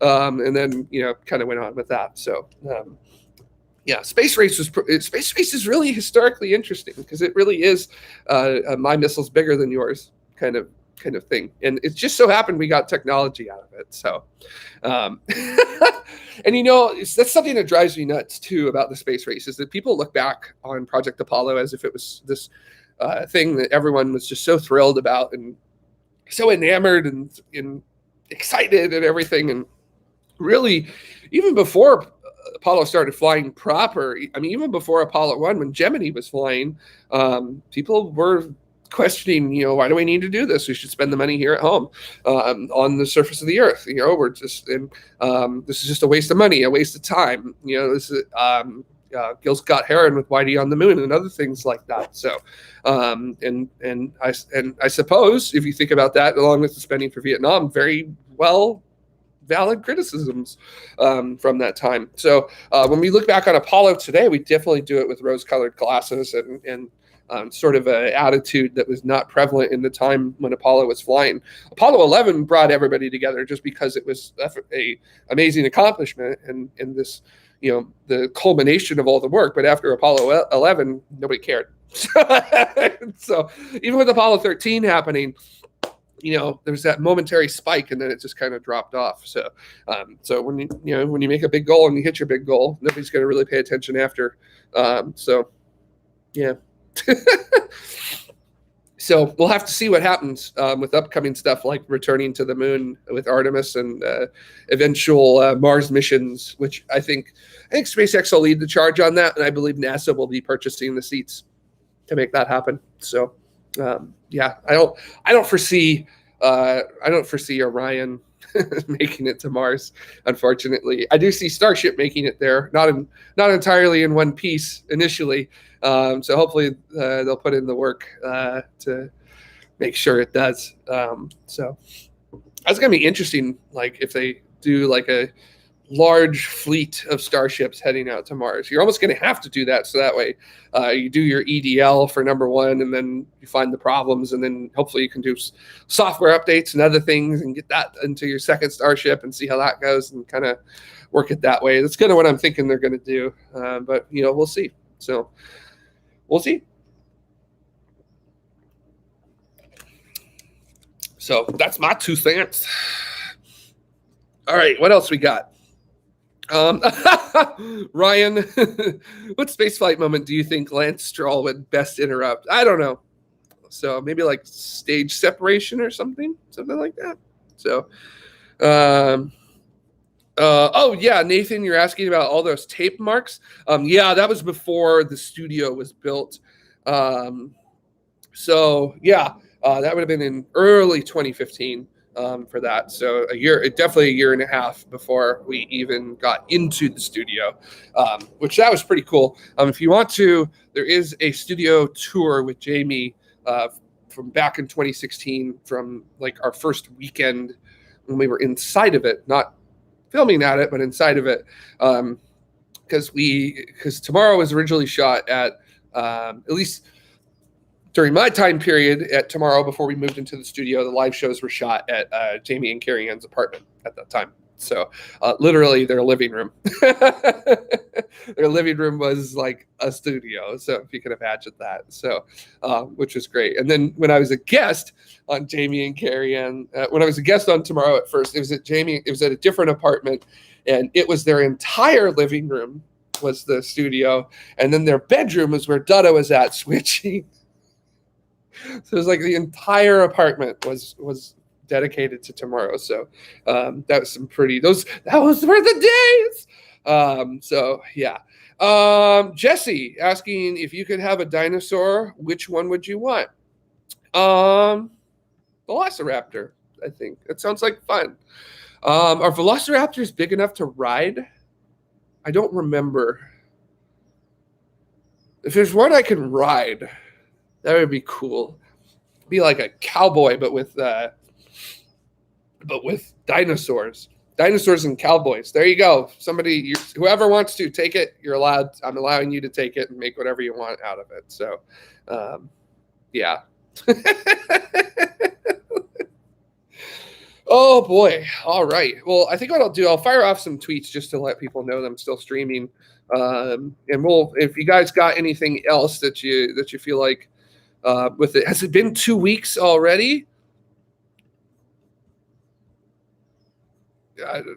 For what? Avina laugh, mate. What? Has it been 2 weeks already? Like since we last streamed? Yes, it has. And I guess since I have a lot more people than I did, since I had like 4 people in here when I said it last, and now I've got like all of you. These seem to be going really well. So I'm thinking about turning them into a weekly thing. But instead of like doing 4 hours every week, I'll do like 2 or 3, something like that. Catch it with it. Yeah, and as I said, I wake up on Sundays to watch Formula One anyhow. So might as well do that. So right. So might as well make that happen. I can like my own things there. There we go. Bingo. Just did it. All right. Just to let everybody know.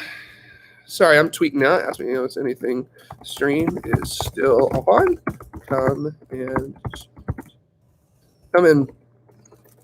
to poke and prod me, or just hang out with all of us dorks.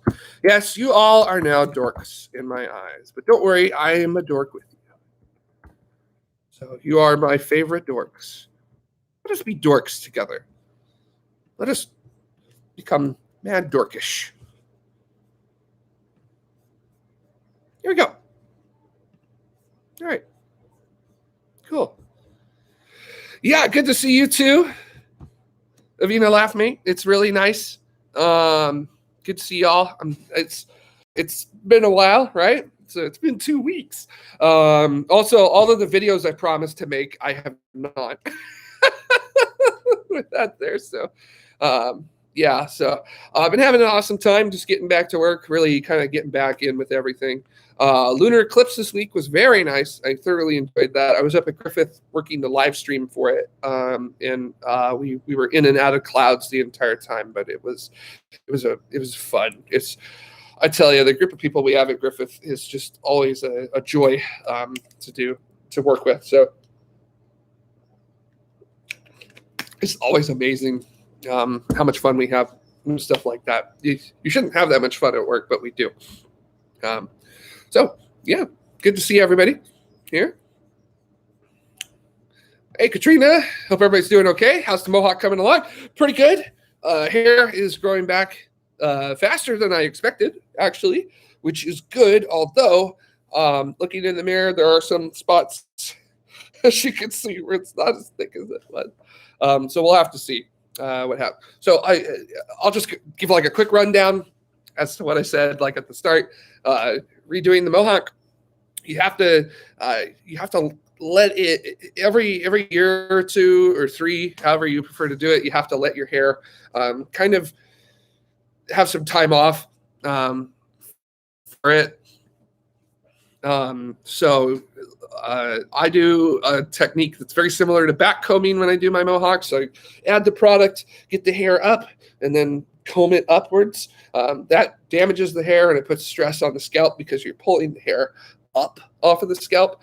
So for some folks, they just stop doing their mohawk for like a couple months and then they get back at it. For me, I just shave my head entirely and then hit it with the most nourishing shampoos and conditioners possible and baby it to try to make the hair and scalp as healthy as possible again. But yeah, I just reached a point where it was like, you know what, it's time. This needs its rebirth. Mohawks are like a phoenix. It must burn itself apart before it becomes with that. But yeah, I don't know what's going to happen because especially back here, I can't really show it on air, and I also don't really want to show it on air. But back in this area, hair is, yeah. I'm apparently age is starting to kick in this area here. So I'll be seeing what I can do. I may go back to what I had like when I was first on TMRO in 2015 and 2016 before I did the full head mohawk, which was the business hawk, which is kind of like, front top of the head, which was pretty cool. Also, I have an idea for another one that I've tried out before, which I call the speed tail, which would basically be just this back area right here. So, but we'll have to see. We'll see. Probably July, August, right around there is when my hair will be long enough that I'll be ready to get it good to go. So we'll see. Hello, shoe fly. So shoe fly. So all right, cool. Yeah, Maddie, you're making a really good point here about us learning Mandarin. Which is that, yeah, that's really cool, especially since Mandarin has an extra dimension, tone of language that European-based languages don't use. Yes, and actually we had to learn that because there were some names of vehicles and other things like that where based on your tone, it will change the meaning of like that prefix or that suffix involved in it there. And I don't even know if prefix or suffix is the right way to describe it. That's more from like how we write it out in English. I don't. Oh, what's that? Oh, that's a B. I'm not a big fan of B's, so sorry, everybody. I'll put that on hold. I don't know if you're going to see me run out of the garage here in just a second. Oh.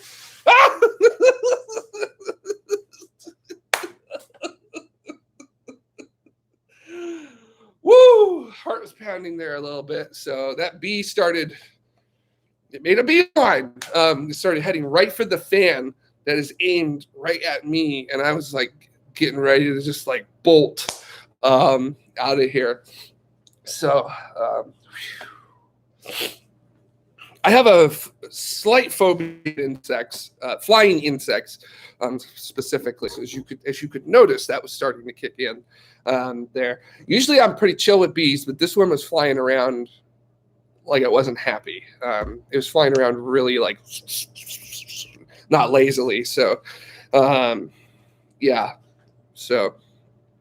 Bees are important, absolutely. That's why I would rather get away from the bee as opposed to kill the bee, because that's not how I operate. I don't like killing bugs to begin with, so even bugs I don't like killing. So I think it's rude, and yeah. So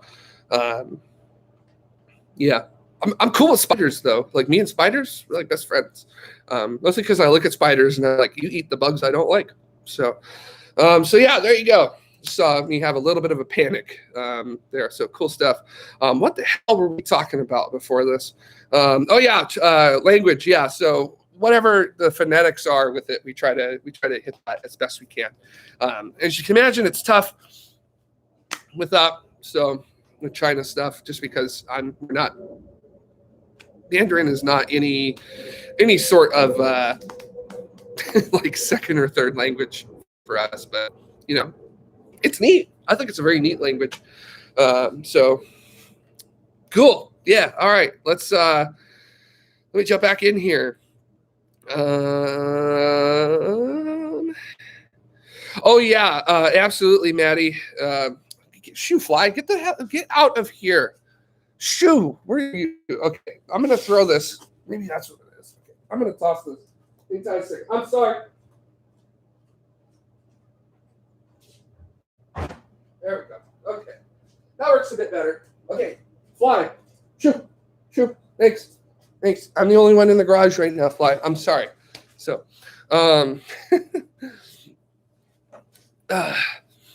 yeah, this is why people buy ring lights instead of opening the garage for light. Yeah, well, I'm all about natural. So so yeah, there you go with that there. So good stuff. Okay, where was I at? Oh yeah, Maddie, where I live, the worst weather is the best.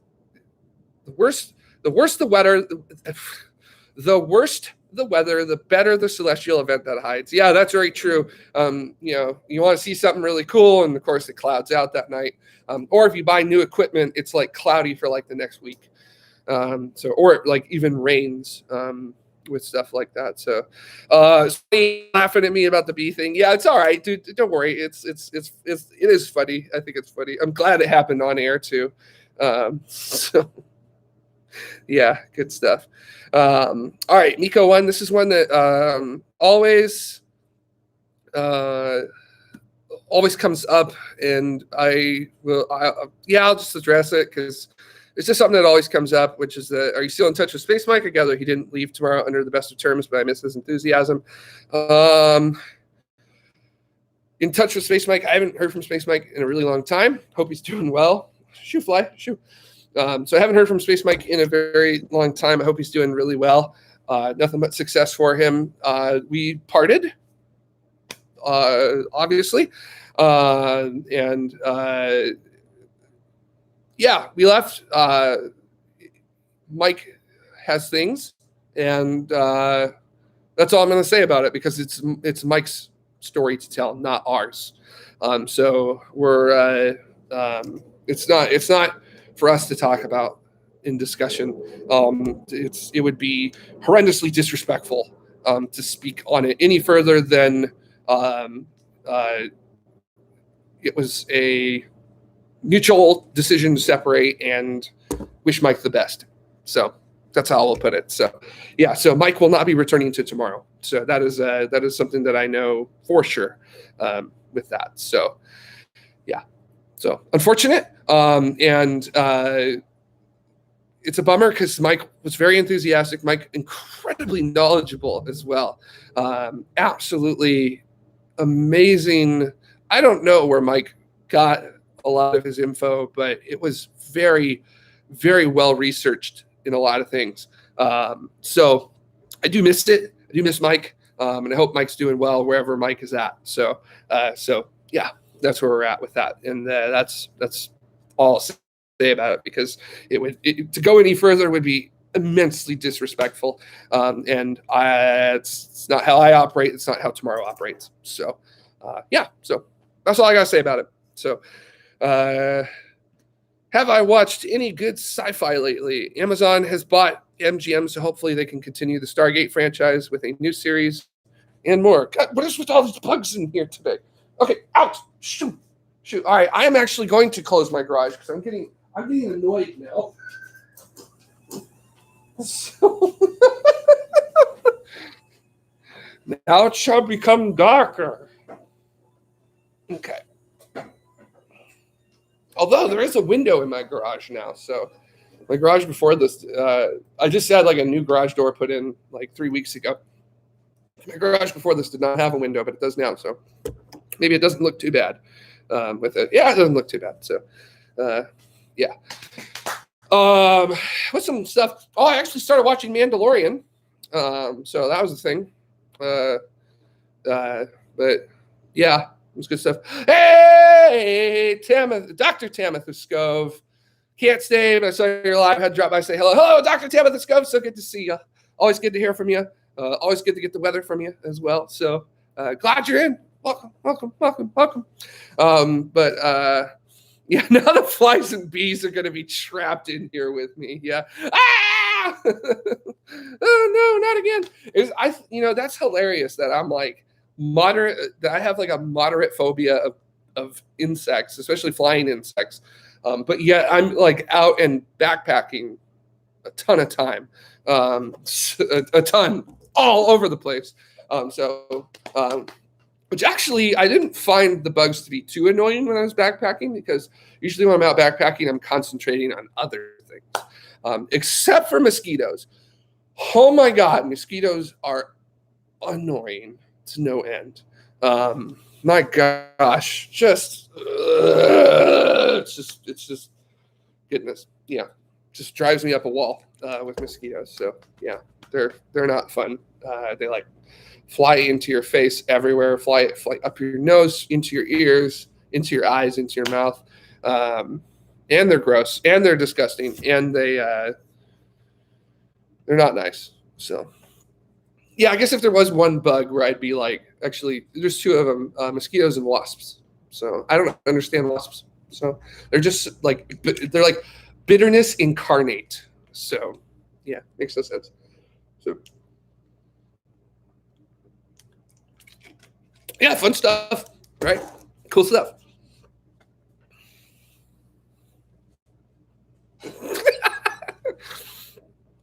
But yeah, really fun times, good times. So just hanging out. I'm recording the Indy 500, so I can watch that a little bit later today. So super excited for it. Go Juan Pablo, get that Triple Crown. So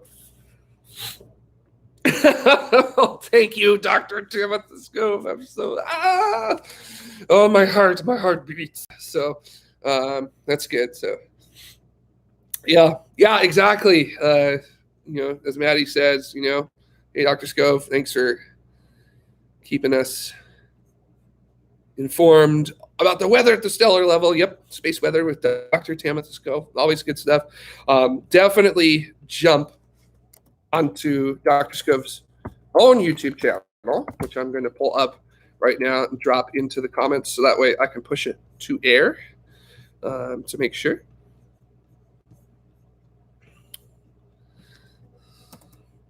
So, of course, Dr. Tamitha Scove's channel, SPWXFX, Space Weather, with the Space Weather Woman. And I'll throw that in there. Boom.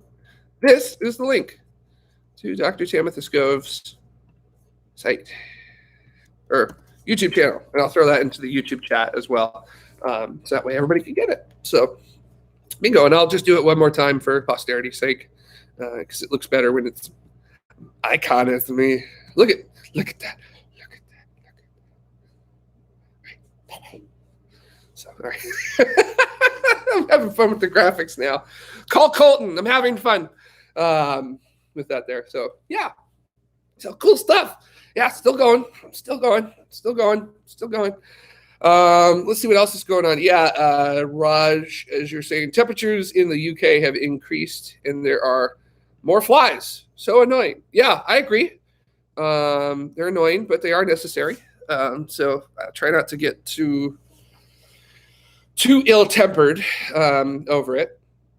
So, yeah, and it's kind of, is it like, I don't know, how would I say, what is it outside right now? Let's see what the temperature is.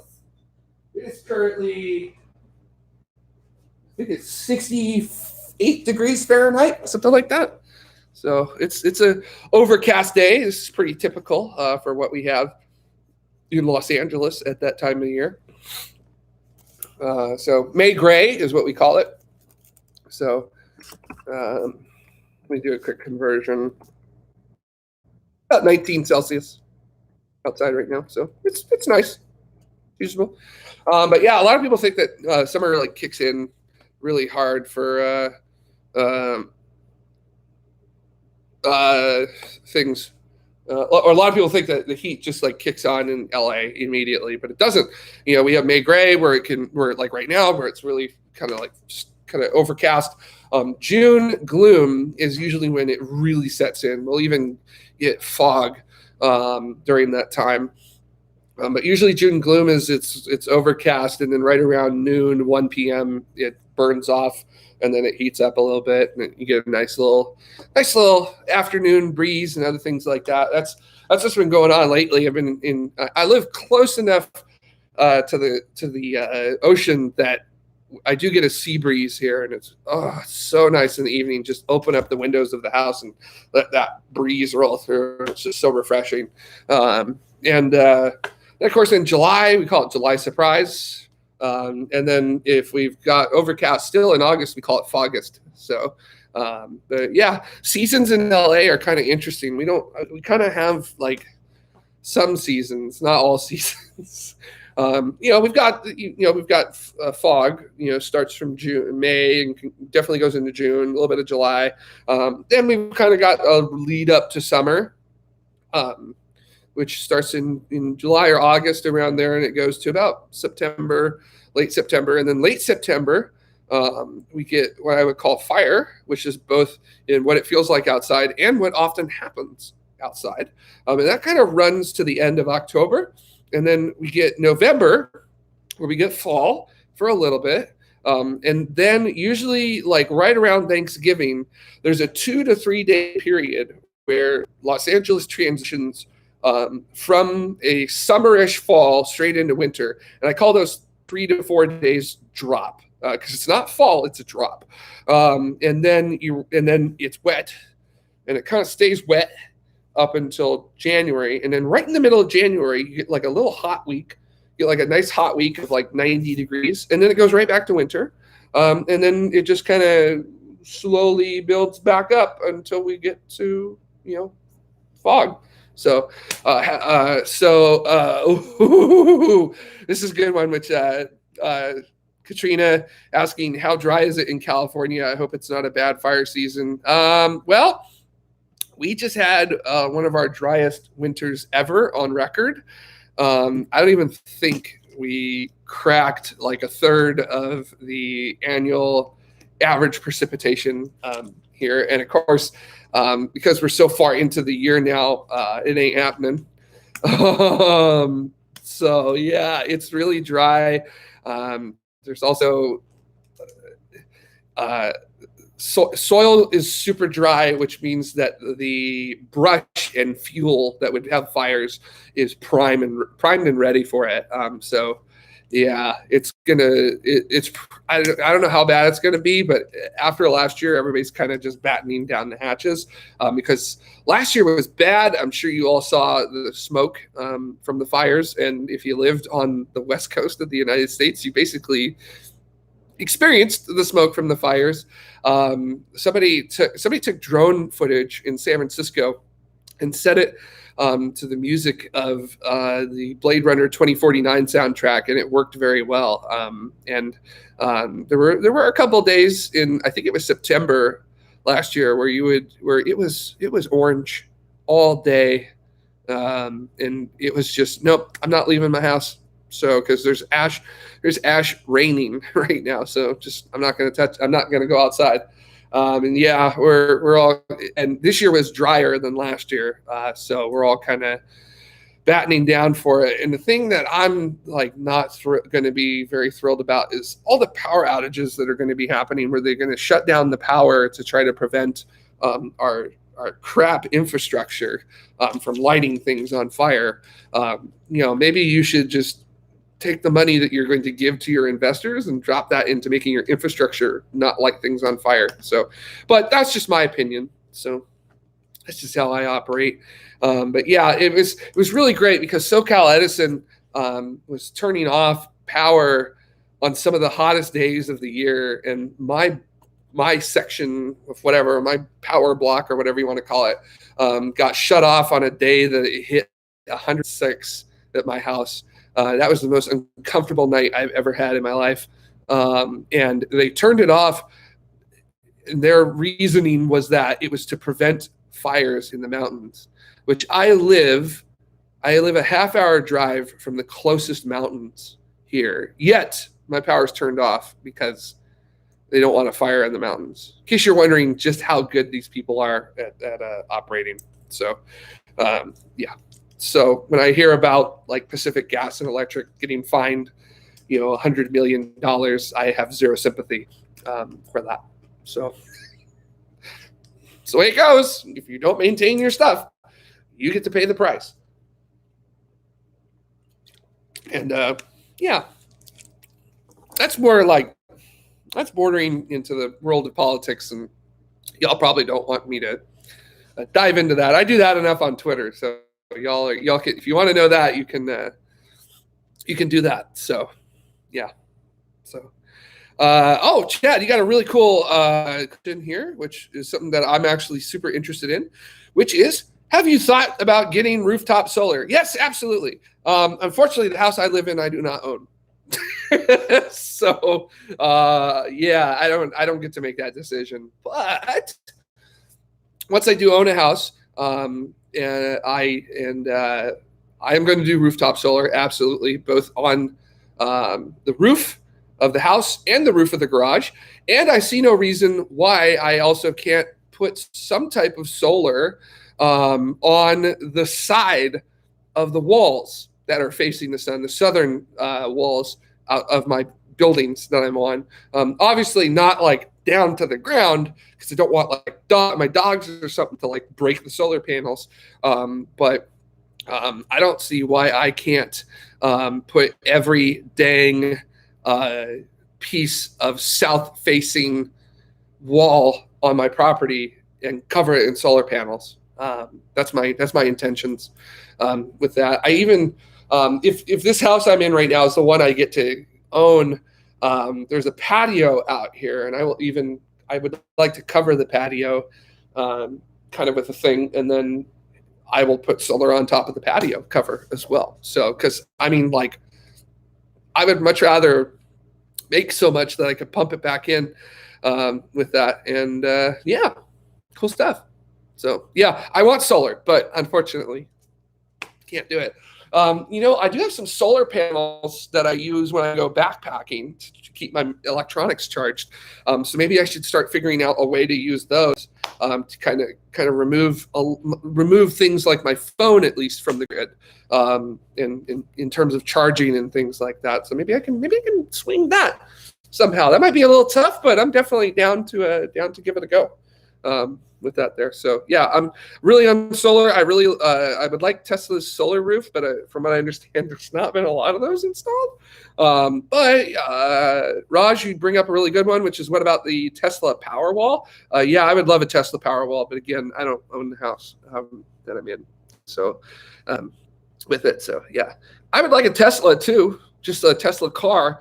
but unfortunately, they don't make anything that works for me. So I have to have 4-wheel drive. And Cybertruck with proper all-wheel drive is very much out of my my economic bracket.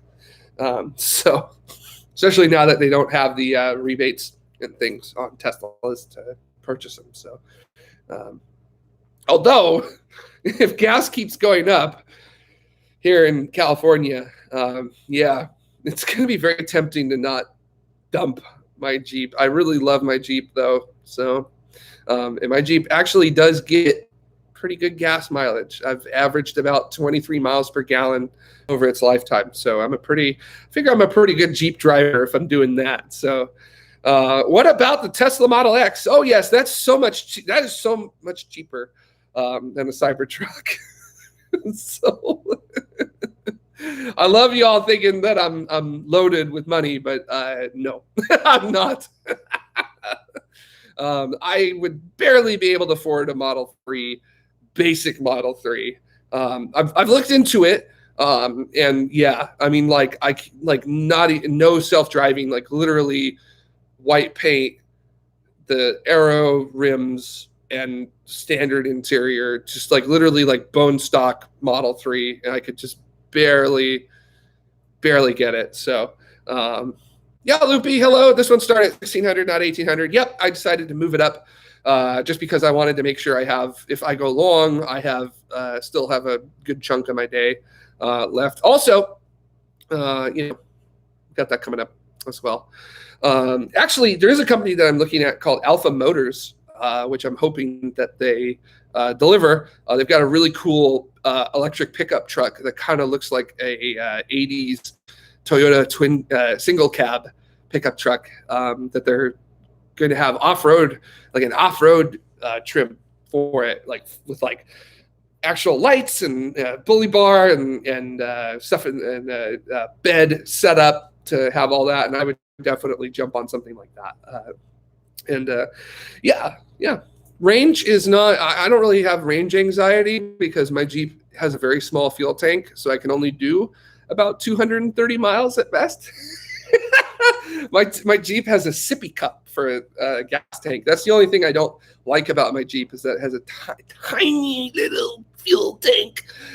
It's just a fuel tank for babies. It's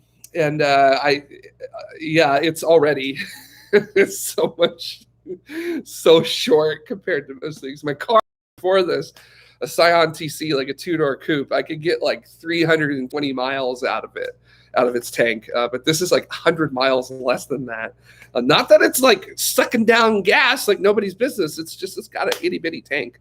It's got like an 11-gallon tank in it. It's just, why did you do that? Like, it's an off-road vehicle. It should have a big gas tank because, like, if you're going off-roading, obviously your fuel mileage is going to be down. So you should, like, I don't know, make it bigger so they can handle that. So,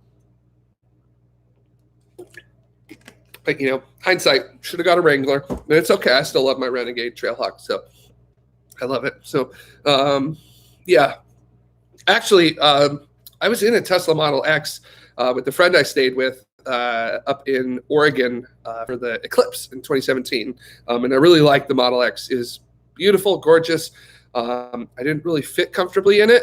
That's another thing too that I have found, which is that I don't really fit very well in Teslas. I'm 6'3" or 1.92 meters tall. So I kind of require a vehicle that is of larger size than standard. So yeah, and I'm lanky too. My legs go all the way up to my ass. So I have to have leg room. That's a very important thing.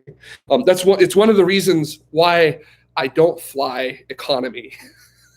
It's why I fly first class everywhere I go. I will pay the extra money for just the leg room alone. So yeah. So yeah. Yeah. Also, I would love a Tesla just for the self-driving capabilities. I don't need autopilot. I just need it to like stay in a lane and stay in the lane and keep proper distance between the car in front of me. I'm still very much a manual control kind of person. I want manual control. I got my Jeep specifically because it's an off-road trim, and I was pissed that they only had automatic transmission for it. I wanted manual transmission for it, but no, of course not. It had to be automatic. So, damn it. So, but yeah, I understand the concept of self-driving cars, and I really like them, but I like doing things when I'm driving. It's fun. So, and if I want to do like some spirited driving, I suppose you could obviously turn that off at some point. So, actually, oh no, can you turn autopilot on a Tesla off? Probably. There's people who work at Tesla are much smarter than me. So, yeah, could probably do that. So, yeah, check your homeowner privilege, I suppose, with it. So,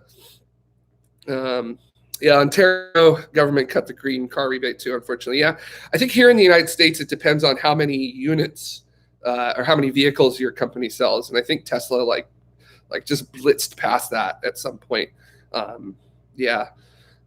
Nice thing though about Jeeps is that they do retain their resale value really well, because they're a very in demand kind of vehicle, because it's a very specialized vehicle. So there are definitely people who want them and will pay for them. So my Jeep still has quite a bit of resale value even now, especially now since COVID has basically stopped me from driving, period. So I do about 18,000 miles a year on average, because I drive a lot to get to places, because you have to in LA. That's kind of how LA unfortunately is set out. If you want to go anywhere in LA and not take 4 to 5 hours to get there, you have to drive, because as long as you're driving, it'll only take you 3 hours to get there. But yeah, in COVID, I've not had to drive to work. So yeah, that was a lot of my mileage. So yeah, cool stuff, right? Cool stuff. Oh yeah, Loopy, I don't want to fight automatic doors. I will close the door however I want to. So I gotta say the Falcon doors on the Model X were pretty cool. So I quite like that. I like that people would stare at you when they would get out of it too. It was pretty sick. Yeah. So Elon Lift, got a cool question. Will tomorrow feature guests in the next episode? And are you interested in local astronomy clubs? So I don't know what tomorrow is going to be doing for the upcoming live stuff. I do know that we are going to return to a mostly roundtable format. I believe basically the way it works is that I don't really know, and I would rather not say anything than speculate. So I guess that's how I'm going to say it. So with that, but I do know live shows will be returning. We have been saying that live shows are going to return around July. That is getting pushed back. That's not my decision. And the reasons for the decision, though, are very good. I agree with them. They are valid, and I do not argue against it.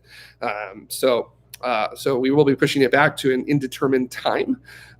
There is a time frame that I have been told, but I don't want to say anything because I don't know if that is public or not.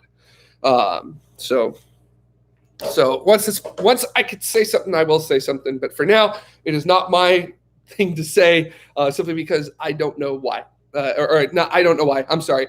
I don't know whether I am allowed to say so or not because of where I was told the time frame, because it was in a private conversation. So, yeah. So, but yeah, we are coming back. Absolutely 100%. When that is, I don't know. But I do believe we are going to have guests, and I do believe the guests will be a part of the roundtable discussions, because we mostly want to go back to that. And actually, if you jump on Jamie's Twitter account, Photon Empress, she had a really cool conversation with a couple folks about it and what we're going to be doing coming back within the past week. So maybe you might want to go catch those tweets. So that's what I would say with that. But tomorrow news is here to stay, of course. We're finally back in the groove. so we're finally cranking and getting things out on a regular basis, and I'm very happy about that. That was like right in the way. It was the end of 2020. I was just like so drained, so tired. I was burned out, and I was the single point of failure for Tomorrow News, unfortunately. And then we were planning a fantastic return for the beginning of 2021. And for those of you who are unaware of what happened, I got diagnosed with cancer and had to take care of that first. So, kind of a shock. And I had to go have that handled before I could return to anything. And just when we were about to handle it, I caught COVID. And then COVID knocked me out until about mid-February. And then finally, I was able to take care of cancer in mid-February, and I've been trying to get those wheels catching the traction ever since. But yeah, hopefully we're back at it. So it's it is semi annoying to me when people are like, oh, well, you guys been away for so long, I guess it is. It's like, well, I had cancer and COVID, so I kind of had to handle that before I could come back. So sorry that's not happened. So also there seems to be this lately there seems to be this agony over the fact that we're not covering things that have happened. Like if we were to put out a episode today, there would probably be multiple comments from people complaining that we're not covering something that would happen yesterday or tomorrow. So I don't know what's up with that. Like, it's a news review show. We review the week, not the upcoming days. We're not psychics, here. So Katrina, it was a double whammy to hit me with that. So that was not particularly great. So, that was a bummer. And it sucked too, because COVID hit me the day before I was supposed to go have my surgery to get cancer removed. So that was immensely frustrating with that. So yeah, Aaron, tomorrow does the future in the past. Yeah, we sure do with that. So yeah, Maddie, thank you for sticking with us. And if you decide to have any more life-threatening situations, remember you've got. Oh, well, thank you so much. I definitely appreciate that. I'm not intending to have any more life-threatening situations, but of course, life is life, and I don't roll the dice on that there. So, yeah, so pretty cool stuff. Yeah, that was a fun bit. That was an interesting surgery because I was awake for it. So I thought they were gonna knock me out for it, but nope. It's one thing to hear the cauterization going on, which is just so bizarre, and not feel it. So yeah, it was kind of like a couple weeks ago. I went to the dentist for the first time in 2 years because I'm a moron. Well, I'm a moron for not going to the dentist regularly, and yeah, they had to numb up my entire mouth to clean it. And that was interesting. Actually, I think I'll play the video of it because it's just so funny. Yes, I'm going to play a video while I'm streaming because I'm an absolute moron. So.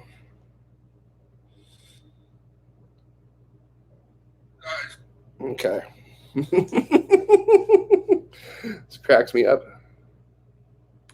So I'm not as numb over here, but as you can tell, the left side of my face is still really numb. So I can't feel my tongue, so I can't really talk all that easily.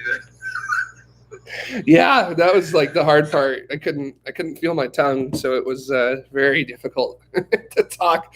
So I'm glad I didn't decide that I wanted to shoot Tomorrow News that day. So because that was 6 hours like that. So just talking like this throughout the day. So yeah, that was good times. So medical stuff is weird, man. The human body is so bizarre. It's so bad. I don't like it. So, gosh, just put me in a robotic chassis already. So, and then those of you who probably follow me on Twitter just saw that I had my mountaineering season pulled away from me because I've got a issue with a spinal nerve that's causing my hip to hurt like hell. So yeah, I guess just, once you hit your 30s, you fall apart. So yeah, so it sucks. So I've got to rehabilitate that first before I'm allowed to do anything. And that is probably, I was told it's going to take months. So yeah, this year kind of sucks too. So like the one thing I was looking forward to, going into the mountains and going up to the top of some mountains and backpacking and other things like that, ain't happening. So at least not until like October. So, and a lot of people, I often say I want to be a robot already. And a lot of people think that I'm joking about that, but I really am not. I would rather just get me out of this meat sack for what's sake. So yeah, I hate it. I remember a coworker once was like, if you got uploaded into a robot, would you actually be you? Like, are you still the same Jared? And I was like, I don't give a shit. Like, just like, I don't have to deal with this, So maybe the brain will work correctly too, because it'll have my brain, makes the wrong juices, and it doesn't use the right juices correctly. So maybe something will fix there. So I don't know. So yeah, that's a really good point, Loopy. That's basically the whole point of this, which is that plus, if you could be a robot, you could be a sexy robot. So absolutely. I sure could be a sexy robot. So I would want like a carbon fiber chassis and some titanium, or titanium, as our British folks say, some aluminium perhaps, or magnesium. So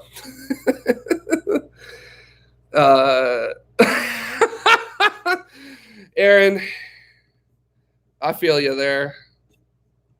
Aaron, I want to get downloaded into one of those hot blonde Cylon bodies. That would work. Yeah, I feel you. I understand where you're coming from. So, like a Trisha Heller kind of robot, maybe. Possibly. So, yeah, I could abandon. That also is a very good point too, Loopy. You could abandon looking like a person and just go wild with your self-image with just a 3D printer. That's true. I could look like whatever I want to. So, which, I mean, that's what we do on the internet anyhow. So we can look like whatever we want. And here we are. So, in fact, I think you should look like whatever you want. So pretty cool. I could be a Jeep. Yes, Chad, I could be a Jeep. I could be a Jeep. Imagine that. I could be a Jeep.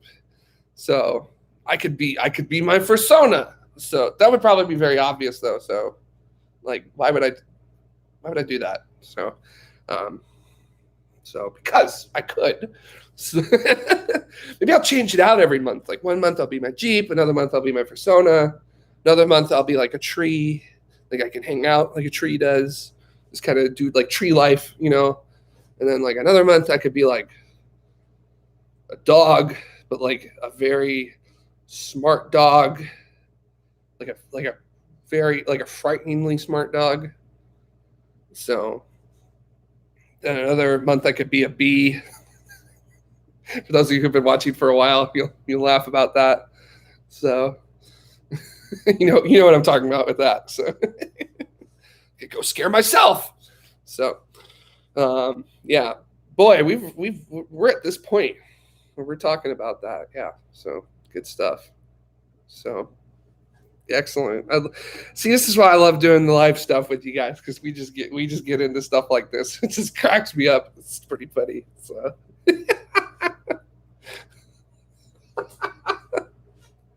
Oh, I love you all. You're amazing. Please don't ever change. So.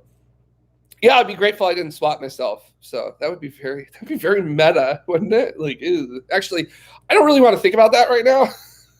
It's like philosophy, and I cannot philosophize particularly easily. So, yeah. Anyways, that was awkward. Lost a couple viewers on that one, that's for sure. So, yeah, pretty good with that. So what are you all up to? What are you all doing? So, We're having our holiday weekend, Memorial Day weekend here in the United States. So that means I got Monday off. I'm supposed to think on Monday about people. So yeah, my barbecue. Gonna be making some steaks on the barbecue tomorrow. So every once in a while, allow myself to have a treat. That'll be one of them. So, oh,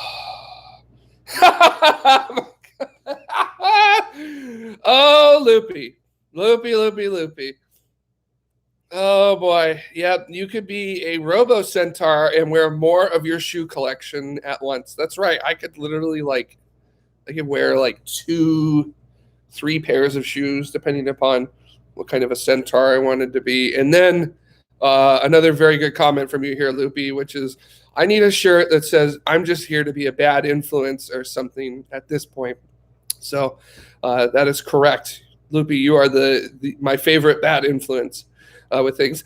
Look at that. Hi, Lisa. How's it going? Hello.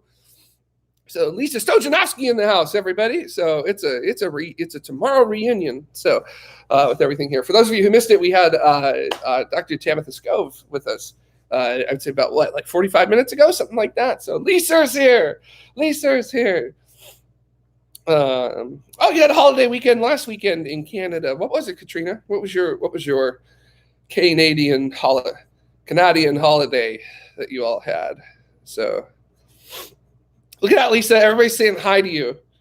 And Yoshi Squid is like, I like Lisa. Hi, Lisa. I agree. Lisa's fantastic. Look, everybody's saying hi to Lisa. Hey, Lisa. Hi, Lisa. Hi, Lisa. Hey, Lisa. See? Just everybody. Victoria Day. What is Victoria Day? So this is what the holiday was. What is Victoria Day? I think I'm going to jump on Wikipedia here. Victoria Day. Initially to honor Queen Victoria's birthday. Oh, it has since been celebrated as the official birthday of Canada's sovereign. It is informally considered to be the beginning of the summer season in Canada. Oh, okay, cool. What is a statutory holiday? Oh, that's just what you call. Oh my gosh, I got a little concerned there. So it's a statutory holiday, which is just how you say public holidays in Canada. So, gotcha.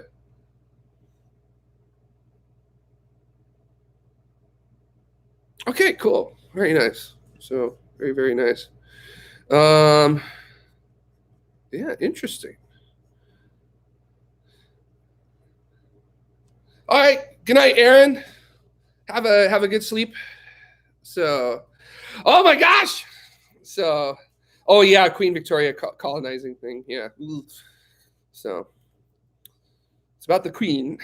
So bank holiday is the only way of saying it with Ryan there. So Ryan's saying everybody loves Lisa. Absolutely, everybody does love Lisa. Oh my gosh, Lisa, asking me. Hold on, I have to find it. Where'd it go? There it is. Jared, what's your favorite Australian snack? Any of the snacks that you bring back from Australia, that's for sure. But I like shapes, which are shaped crackers that have specific flavors for specific shapes, such as chicken or pizza or barbecue. So I remember that. In fact, my thumbnail for this is me destroying a box of shapes. So when you see it, making that. So I'm thinking, oh my goodness. Yes. Oh my gosh. Lisa, I will be your first customer. I'm thinking of starting a side hustle, baking Australian foods for the U.S. market. Nice. Well, consider me on that. Katrina, I ate Vegemite on toast earlier. Tasty. Tasty, tasty. Very good. And Lisa Locke saying Victoria Day is when most people start their gardens. Less chance of frost. That's nice. yeah, I guess it's kind of like Memorial Day too. Memorial Day is always the last Sunday in May here in the United States. So this would be a good time to start your garden here as well. So, or Easter, perhaps, maybe.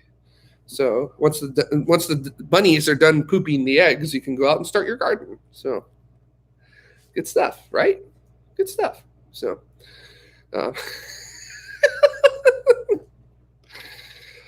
oh boy, we're talking about bunnies pooping. That's where we're at right here. So, yeah, lamingtons. What are lamingtons? Quick Google. Lamingtons. Australian cake made from squares of butter cake or sponge cake, coated in an outer layer of chocolate sauce and rolled in desiccated coconut. Oh my goodness. Oh, first of all, I'm pretty cool with cake. I really like chocolate, and coconut is divine to me. So you have my full attention, in case you wanted to know. With that there. So holy smokes. Holy smokes. So, baked goods are one of the approved foods Californians can bake and sell from home. And next, I'm going to sell. Ooh, Lisa, you are making me hungry. I'm getting so hungry. I'm pretty sure I'm not the only person getting hungry here, too. I'm getting hungry. I'm starving. I'm going to be famished here shortly. So, yeah.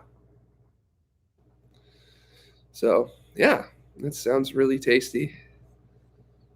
So,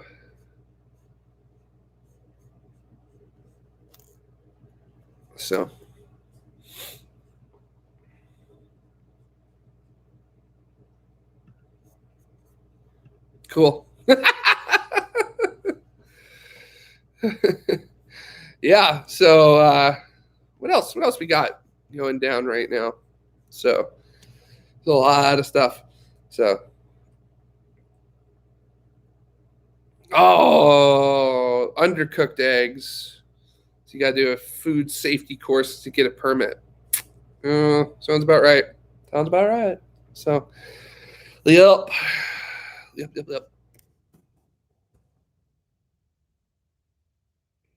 So, yeah.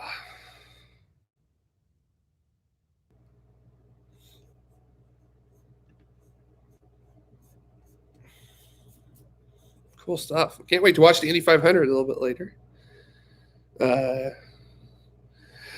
Lisa asking, where do you work at JPL?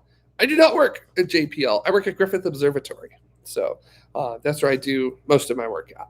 So with them. I also work at a space science learning center here in my hometown. And I am helping out with a shuttle mock-up that's there. That's kind of what I primarily work on. It was originally built by North American Aviation in 1972, so it predates Space Shuttle Enterprise by several years. So we consider it to be the first space shuttle ever built. You're good, Lisa. It's fine. It's all good. I do have JPL in my Twitter handle, in my bio, just because I'm a solar system ambassador for JPL. So that's why I have that there. So yeah, it's all good. You're fine. I should probably put SSA after that to get clarification for that there. But yeah, I also work on the first space shuttle ever built. So trying to get that out into public view and how that should be done and how it should be restored and other things like that. So that's a lot of fun, I got to say. But that is not my day job. That's more like a side gig, I guess. So cool stuff. Very cool stuff. Lisa asking, what do you think of the film Ford versus Ferrari? I think it was a fantastic film. That actually just so happens. It's all good. I'm Canadian. Lots of sorry. It's okay. Sorry. Just so happens Ford versus Ferrari was the last movie I saw in a movie theater before we all started staying home to help each other out. And I really liked it. Christian Bale is always awesome in any movie that he's ever in. He's just such a fantastic actor. Matt Damon, I think, played Carroll Shelby really well in it. And yeah, it was a really cool story to see Ken Miles and the work that he did finally being recognized, because he's sort of one of those people. He's a race car driver and an engineer and car developer that so many people don't know about and should know about, because he was a really big part of Ford winning at Le Mans as much as they did with the GT40. So so super cool. With that, I really enjoyed it. So I really enjoyed the racing scenes too, because it wasn't shaky cam stuff. It was very nice and smooth and very much showing racing as racing, as opposed to trying to make some kind of like hyper stylized kind of thing with it there. So I really enjoyed it. It was a fun one. And of course it has an ending that's sad, but history is history. So that's how you portray it. So, that's how it goes. So yeah, I loved it. Really liked it. So looking forward to when I feel comfortable going to a theater again. So it'd be pretty nice. I always like seeing movies in the theater because it's just it's the experience. So yeah, fun film. Good. I recommend it if you really like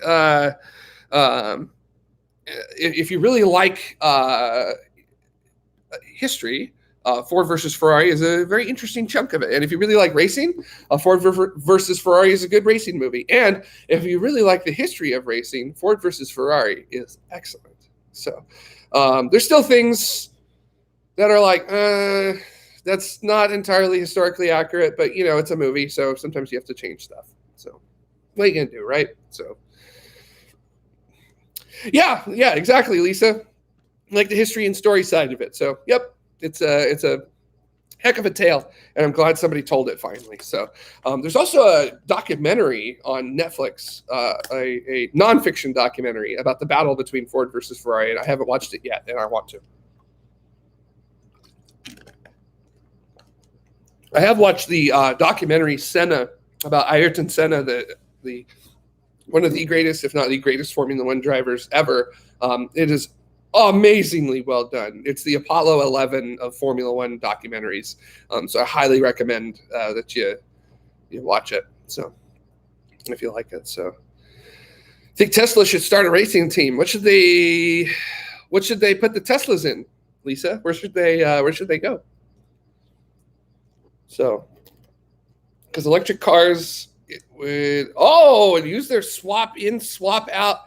Oh, hey, just thinking there. You're thinking there, yeah, because you change the components quite often on endurance cars, and yeah, you sure do. Wow, didn't even think about that. That's really cool. I'm for it. I want to see that. So that'd be really, really cool. So there's Formula E, that Tesla could join if they wanted to. So there's a couple manufacturers that are in Formula E that could be fun to go up against them. So possibility. Formula E, come back to Long Beach. You were really fun that year. So cool stuff. Very cool stuff. So yeah, and I'm looking forward to next week's race at Baku. Formula One race, and then like I said, I'm recording the Indy 500, so please, no spoilers, please. So I'm gonna hit the couch and watch that at some point today or tomorrow or something like that. Probably tomorrow. My Uncle Steve comes over and we'll watch it together since we're both like racing nuts. So, and then Le Mans, I'm actually gonna see how I can go about getting Le Mans broadcast in its entirety here at my house, and see if I'm going to be able to stay up and watch it. So, Lisa, yeah, V8 supercars in Australia. I have definitely wanted to get into V8 supercars, but unfortunately, the channel that covered it here in the United States is no longer. They are no longer a thing. So yeah. What? Lisa, did you drive the Bathurst track in a race car or in a regular car? Because I mean, just either way, first of all, awesome. So second, and I know of Bathurst, so, and I know that it's like one of the most incredible racetracks on this planet. So I'm like super. You gotta tell me about your time on it when next time we're in person. You gotta tell me about that. So in a regular car, yeah, just cranking around in a regular car. So I've driven the Long Beach Grand Prix street circuit in a regular car. So when you can drive it regularly, when they're not having any of the race cars on it. So. Oh, it's a public road, so you're not able to do it properly. Yeah, same thing with the Long Beach Grand Prix course. It's a public road, so it's actually a little difficult sometimes because you need to do turns and wait at turn signals and stuff like that. So also, you go down Shoreline Drive on the wrong side of Shoreline. So, oh, Lisa, thank you so much for the tip. For myself and a whole bunch of other people, which is that the police camp around corners at Bathurst for unsuspecting tourists. Of course they would. So, yeah. So,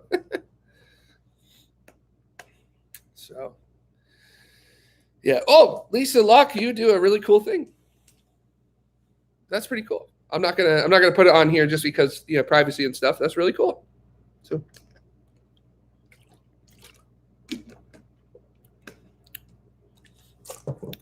Yeah, I have one of the things I really want to do in my room, my studio room, which I'm getting ready to start cleaning out and getting in order.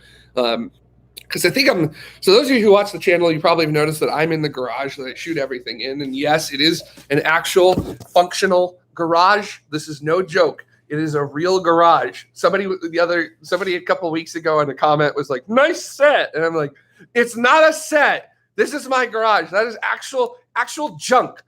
Those are actual aluminum cans that I am recycling. I'm going to get cash at some point for that." And I take great offense to my delightful garage that I have put on here. But yeah, I'm probably going to be moving from my garage to my studio room. I would show you my studio room right now, but the floor is covered in junk. So I have to kind of clean that up first before I can get in there. So yeah. And there's going to be a lot involved in it. But one of the things I do want in my studio room is this really cool thing called ISS Above, which I will drop a link to in our chat. It's a little single board computer that you can actually purchase that will give you real-time updates about the International Space Station, along with views of the International Space Station from it. And push that to air so that people can see. ISSabove.com. Liam Kennedy is the gentleman who started it, and we've had him on tomorrow several times as a guest to talk about ISS Above. It's a very cool system, and I would like to have a really big screen with ISS Above attached to it, and then I would like to have another screen right next to it that has DSN Now, Deep Space Network Now, which shows relative real time what the Deep Space Network is working on. So I kind of have like a little mini mission control in my studio room. So I figured that would be really, really cool to do that. And then maybe another screen for like finding a playlist full of space things and just letting it play the entire time. So yeah, but I gotta clean that. There's a lot I gotta clean up in that. I gotta basically clean up the entire room. There's so much junk in it, and it's a bunch of stuff that I just don't know what to do with it. So I guess get rid of it. So yeah, that's gonna be fun. But it's gonna be really cool. I'm gonna finally have a space, like an actual nice space for it. Not that the garage isn't nice, but there's some things in here like audio that I'm just not really gonna ever be able to nail down correctly. We'll have to get a complaint. It's like, you guys need to work on your audio. You need to do this, and this in your area. And it's like, well, it's a functional garage. So there's cars in here and it's like packed to the brim with stuff. So if you can figure out how to do it, come on over and install it. Because I don't know how to do it and not interfere with everything that's in the garage here. So a lot of people forget about that. So that this is not a studio. This is an actual. I'm currently seated where my Jeep would be parked at. My Jeep is parked outside only because I'm doing this right now. So, later today I'll probably be shooting Tomorrow News and hopefully finally shooting the first episode of It's All Up There in a very long time, which I think I'm going to premiere that on Tuesday, as in I'll do an actual like little premiere for it. So that'll be pretty cool. Then my super secret project, which I'm still working on. I'm super excited for that. Nobody in all this time I've had to work on it, nobody has done it yet. So I'm like, I should really get on it so that way I can, get that in. And then I believe I'm going to be having Blake over for another STS this week. Although we'll see on that. That one's a bit iffy with that, so we'll have to see. But I think with the way that these live shows are going, or these live streams are going, since it seems like everybody's enjoying themselves.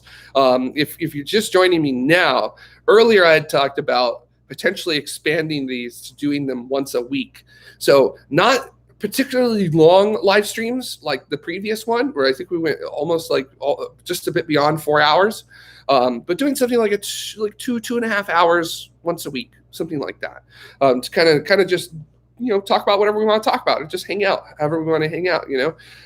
Just here we are. We're just having a good time. And as I said in my last stream, is it a ploy to get hours for monetization? Absolutely. It sure is. Because if I can get my channel monetized, that means I can obviously spend more time working on it, which means I can actually do what I want with it. Because then I can look at my other job on the shuttle mock-up and basically be like, I need to minimize this because I'm going to do what I would actually like to do, which is make money on YouTube, because then I can get stuff from all of you and make incredible content for all of you as well. But of course, in order to do that, I have to hit 1,000 subscribers, which I believe I'm 80 short of that, and have 4,000 watched hours with it. So the previous live stream was like 150 hours in one day, and I'm like, you know what? Maybe I should do this a little more often. Might help out a little bit. So and also it's kind of one of those things, like if you can't make it this week, you can, there's a couple weeks after that you can plan for to possibly make it. Unlike this, unlike this current schedule where it's like every other week, and it's like, well, I won't be available that week. So I guess I'm going to have to wait a whole month now to be a part of another live stream. So I think the frequency of it will hopefully gather more of you. And I almost think of this as like an STS, but starring you, because here we are, because you are on the table where STS is shot at the moment. So I might even just one day throw the camera over on the other side. So that way it's like a STS, but it's you here. And Ryan, I think you're saying, don't know if it was planned, but STS makes a fantastic podcast. And Ryan, if you're talking about the title of it, I was so like, I have no idea what to call this. What am I going to call this? I just have no clue what to call this. And then I was finally like, oh my God, shooting the shit. Like that's STS. And that's like perfect. That's Space Shuttle. So, and Space Shuttle's my fave. So my little favorite vehicle. So it did end up turning out pretty good. So, you like the actual stuff in STS too? Okay, that's good. Yeah, we try. Blake's a really funny guy, both in the things that he says and how he looks. I'm gonna get a punch from him for that probably. He's really fun, and then we've been friends for so long. It's so easy to bounce off of each other. And I have people that I want to bring on, but I have told them only when they feel safe. Only when they would feel safe coming here and doing it, because it is one of those things where it works because of the in-person aspect of it. And so obviously when COVID happened, couldn't do it. kind of can't do it when you've got plague flying around everywhere. So yeah. So with that, it's kind of how it goes. So it goes with that there. So yeah. So but I do enjoy doing it, and it is one of those things where it is very difficult to edit it. You think it would just be easy, just take the footage, drop it down, go through, bleep out wherever I need to bleep things, and then kind of come with it. And that's kind of, and that should be how it goes. But actually, there's a lot of content that ends up on the cutting room floor. There is, oh my gosh, geez, what would I say? The last STS we shot almost 4 hours in here, so I'm gonna have to cut that down. It's like, I think I cut it down to like an hour and a half with that. So yeah, I just go as long as my guest wants to go, and then take the best bits and put the best bits out. So yeah, there's things where me and Blake didn't really hit it all that well, so I just cut that bit out, and you'll see the edits in there as well. I don't try to hide the edits or anything like that.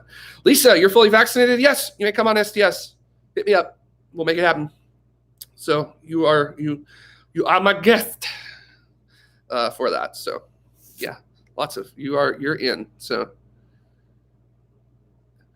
Maddie, you're asking, has anyone here needed to show your Vax card for maskless or other access? I haven't yet. So yeah, I'm probably going to end up doing stuff that would require that. Like, I really want to go to a baseball game. It's been a really long time since I've been to a baseball game. Just like, period. Like, I think the last baseball game I went to was 3 years ago, and I really want to go to one. I think you have to show vaccination cards for both Dodgers and Angels, and I want to go to both. So, I think you have to show it for Disneyland too. But I'm not interested in going to Disneyland anytime soon, unfortunately. Yeah, because I have to pay. Or I have to pay more than I usually would to make that happen. So, yeah, for those of you who are probably like up with that, pretty much all of us at TMRO are Disney dorks. Yeah, Lisa, we should go. We should go to an Angel game together. So, I was literally going to be like, Lisa, have you ever been to a baseball game? But then I remember baseball is also big in Australia. So, because when I was at the Angels, there's actually a few players that I worked with that were from Australia. So, oh yeah, okay, definitely. So Disney does not require vaccination cards, but you have to wear masks. So pretty cool. Now you're wondering if we're all going to end up walking around with vax passes and a lanyard, like going to a convention. Yeah, we may have to. I don't know. I'm very much okay with showing vaccination cards and things like that. I think you should. I mean, that's how it goes. Ryan, at least you don't have to pay for transatlantic flights too. Yeah, that's very true. I live close enough to Disneyland that leaving my door, getting in my Jeep, driving down the freeway, and parking in the parking lot at Disneyland is like 15 minutes for me without traffic, obviously. Which usually if I'm going to Disneyland, I'm going all day. So it's early in the morning, and then I'm going the opposite direction of LA traffic. So it's usually wide open at that time. So it's nice and fast for me. But I was an annual pass holder until Disney got rid of the annual pass holder program. They probably wanted to do that anyhow and restructure it, and this was like the perfect thing to do for that. So I'm gonna hang tight and see what they say before I return to Disney. Yeah, so we'll see. I really want to go to Disneyland. I miss Disneyland so much. I really like Disneyland. It's like a place where I can go and just turn my brain off and not have to think about anything. I'm just here. I'm present. It's like the most mindful place for me. And that's why I love Disneyland, because I can just chill out. The worries and problems and dangers of the world are non-existent in this little area for me. And that's why love it. And I would just go oftentimes just to walk around, grab like a snack or something, and then come home. So, and actually that would be really nice because walking around is good stuff. So,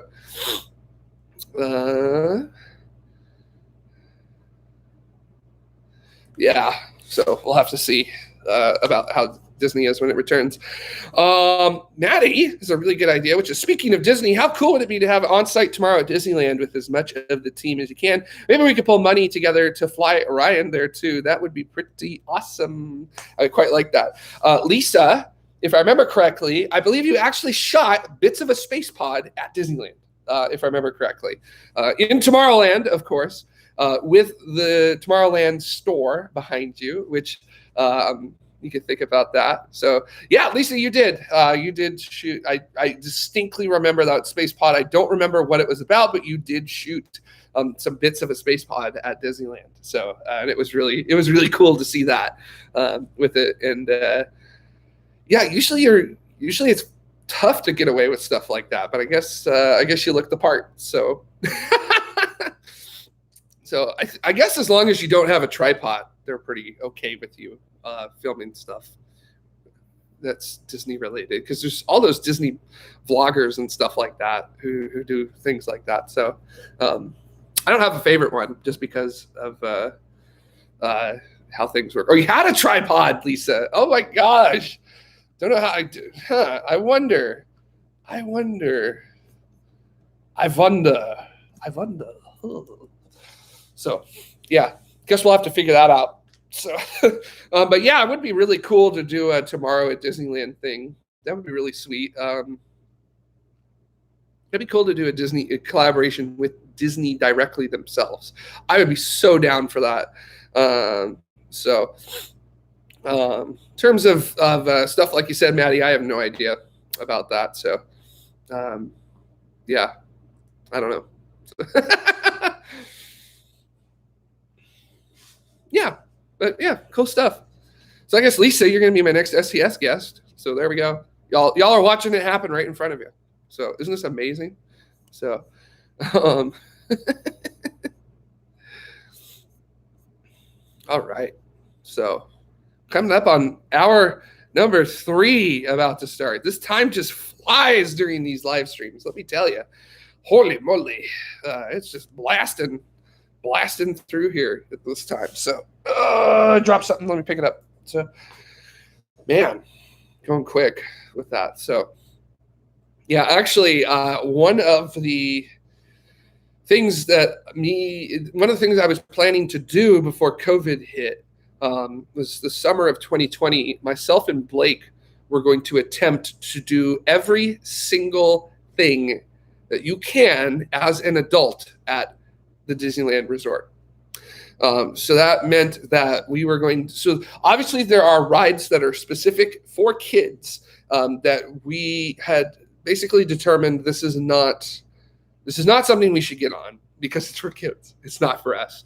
But there were other things that we were developing a list of not just attractions, but restaurants, food carts, and other experiences at Disneyland at the resort. And we were going to do every single one of them, not in a single day, but over a month's time. Visit Disneyland 6 or 7 times in a month, because we thought it's probably going to take about 6 to 7 visits to Disneyland to do it. But we're going to hit every single freaking thing that we can.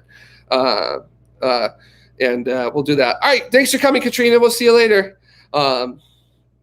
And we're gonna do this as like a episode of adventure where we'll do it piecemeal as we're doing it, and then we'll put out like a massive adventure episode where it's us on every single ride. So, yeah, and I would really love to do that again. And of course, COVID came in and just absolutely wrecked it.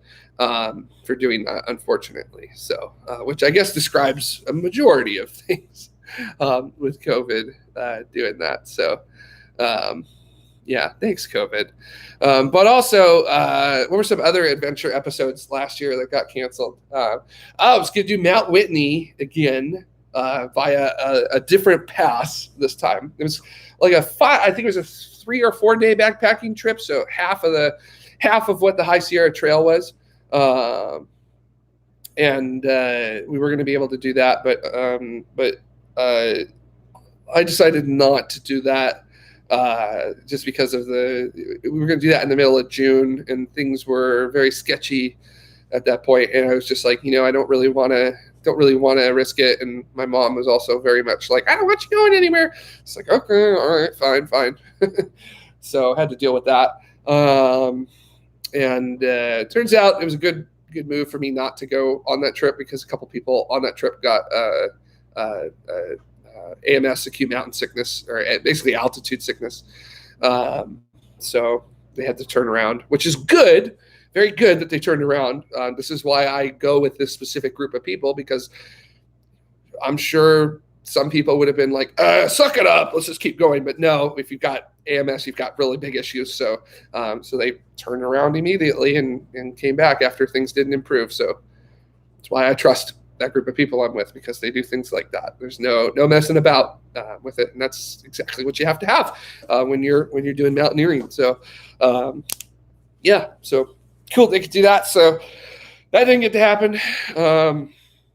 I was going to do the Mojave Road as well, which is a 100-mile plus overlanding trip out across the Mojave Desert. Didn't get to do that because kind of need money to do that. And, I kind of, like a multitude of people, I suddenly wasn't working as much as I was. So income has not exactly supported doing trips particularly easily. And I did get one mountain trip in this year at Baden-Powell, but unfortunately, I decided I'm not going to record this because it's my first one back in a while, so I just want to enjoy it. And then didn't get to the summit because it was the first mountain trip in a while, so I physically was not set for altitude. So so it goes. But I was really looking forward to doing the High Sierra Trail this year, because we're doing very good. As I mentioned earlier, recovery from COVID is going extremely well in California. I would say we're pretty much leading it in the nation right now, which is funny because so many places, states I shall not name, were pointing at California and going, "Oh, look at how bad they're doing." And then here we just got our shit together in January, and have had it together since. So hopefully when the masks come off in 2 weeks, which is when that's officially, all those mandates are officially done, we'll see what happens. Although, companies, private organizations and stuff can still make you do it. So that's how it goes. So I was really looking forward to doing the High Sierra Trail and some of the mountains that were coming up. And then my hip was like, nope. Or actually, a nerve from my spine was like, nope, you're not allowed. And yeah. No, I'm not going to go to anything until October. So, but we do have a few ideas. Once I am physically able to, I am not absolutely pushing myself at any point to do something when I'm not physically bodied or able-bodied to do anything. But for now, it's just mostly I'm just aiming at recovery on my hip, and then once I'm good to go, start working out again, get nice and re-strengthened from that, and we'll see how it goes. So, and hopefully I can do that. Bye, Lisa. Good to see you. And also, I'll ping you so that way we can get STS, and maybe I can get you into STS this week if you're up for it. So, yeah, cool stuff. I miss nature. I really need to buck up and go out at some point and really enjoy it. So the hard part is that I like deserts the most, and deserts are exactly where you do not want to go from here till October. So so unless you really hot, unless you like heat, which is okay, I can deal with heat. It ain't fun, but I can contend with it. You won't have me complaining. Hottest I've ever been in, let me make sure I can have the conversion to Celsius here correct.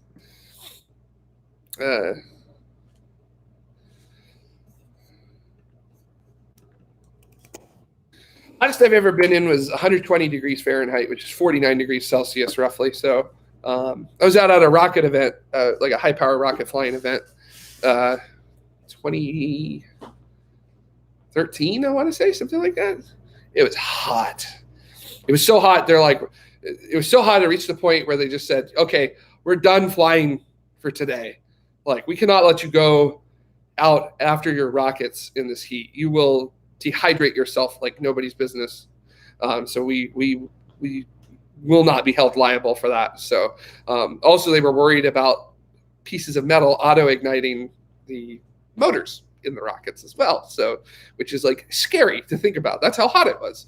That was a very uncomfortable trip, camping in a tent at 90 degrees at night. Yikes. Don't recommend it. But I do actually want to go to Death Valley one day when it's like 130, so I can experience that. 120 felt like when you open up an oven and you sit in front of it, except it's your entire body. So that's what it felt like. You were sweating, but it was so hot and so dry that the sweat was evaporating instantly. So like, you didn't really have sweat on you. You felt dry, but you knew you were losing water through that. So it's pretty wild. So yeah. So let me see if I can pull that up real quick.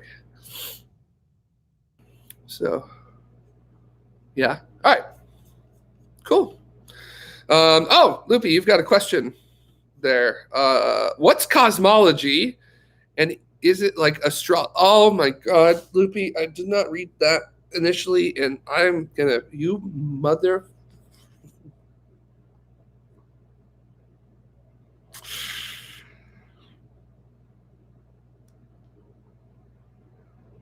Thanks, Loopy.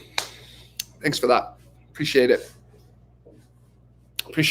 That t-shirt of you being a bad influence is on the way, just to let you know. So, damn it, Loopy. I did not read that correctly. I thought it said astronomy, not astrology.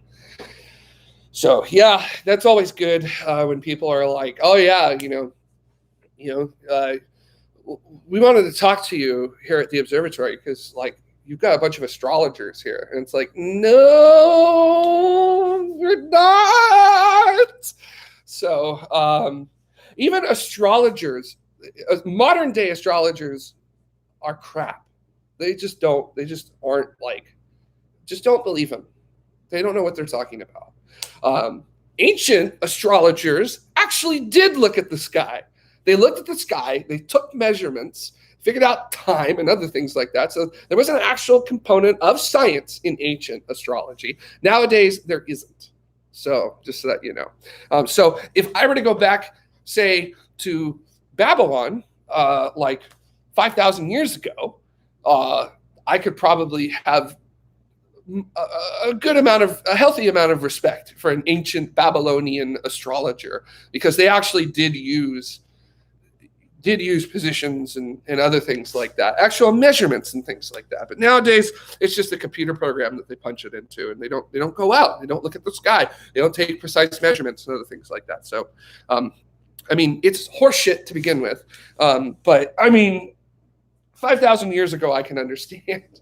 Because you didn't really understand the world, right? But nowadays, like, you should know better. So, also, astrology is inherently incorrect because it does not, hi bug, because it does not compensate for the precession of the Earth's axes that it spins on. So you actually will shift your astrological sign back about a month.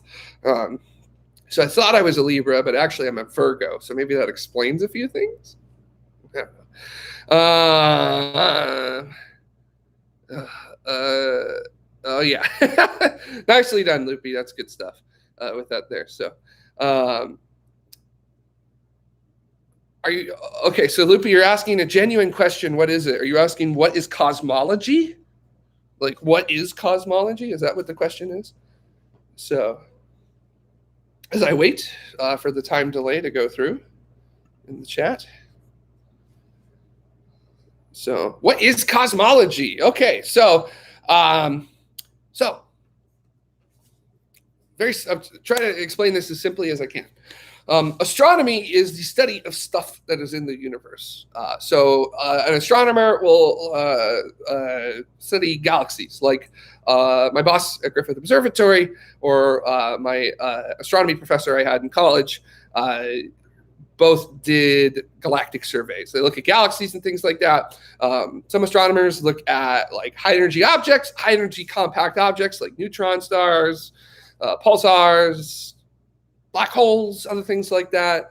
So astronomers are very in the now, I guess is how I would say it.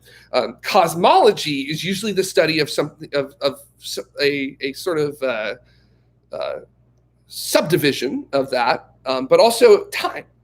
So an astronomer does not study the Big Bang or study the physics of the Big Bang. A cosmologist studies the physics of the Big Bang and that time period and what led to and what came after and other things like that.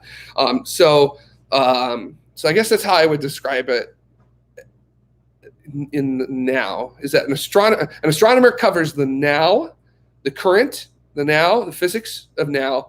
A cosmologist will mostly be looking at the physics of the past and how it affects the present and other things like that. So I guess that's how I would describe cosmology in my experiences with it, which does not invalidate it at all. It is a potent scientific force.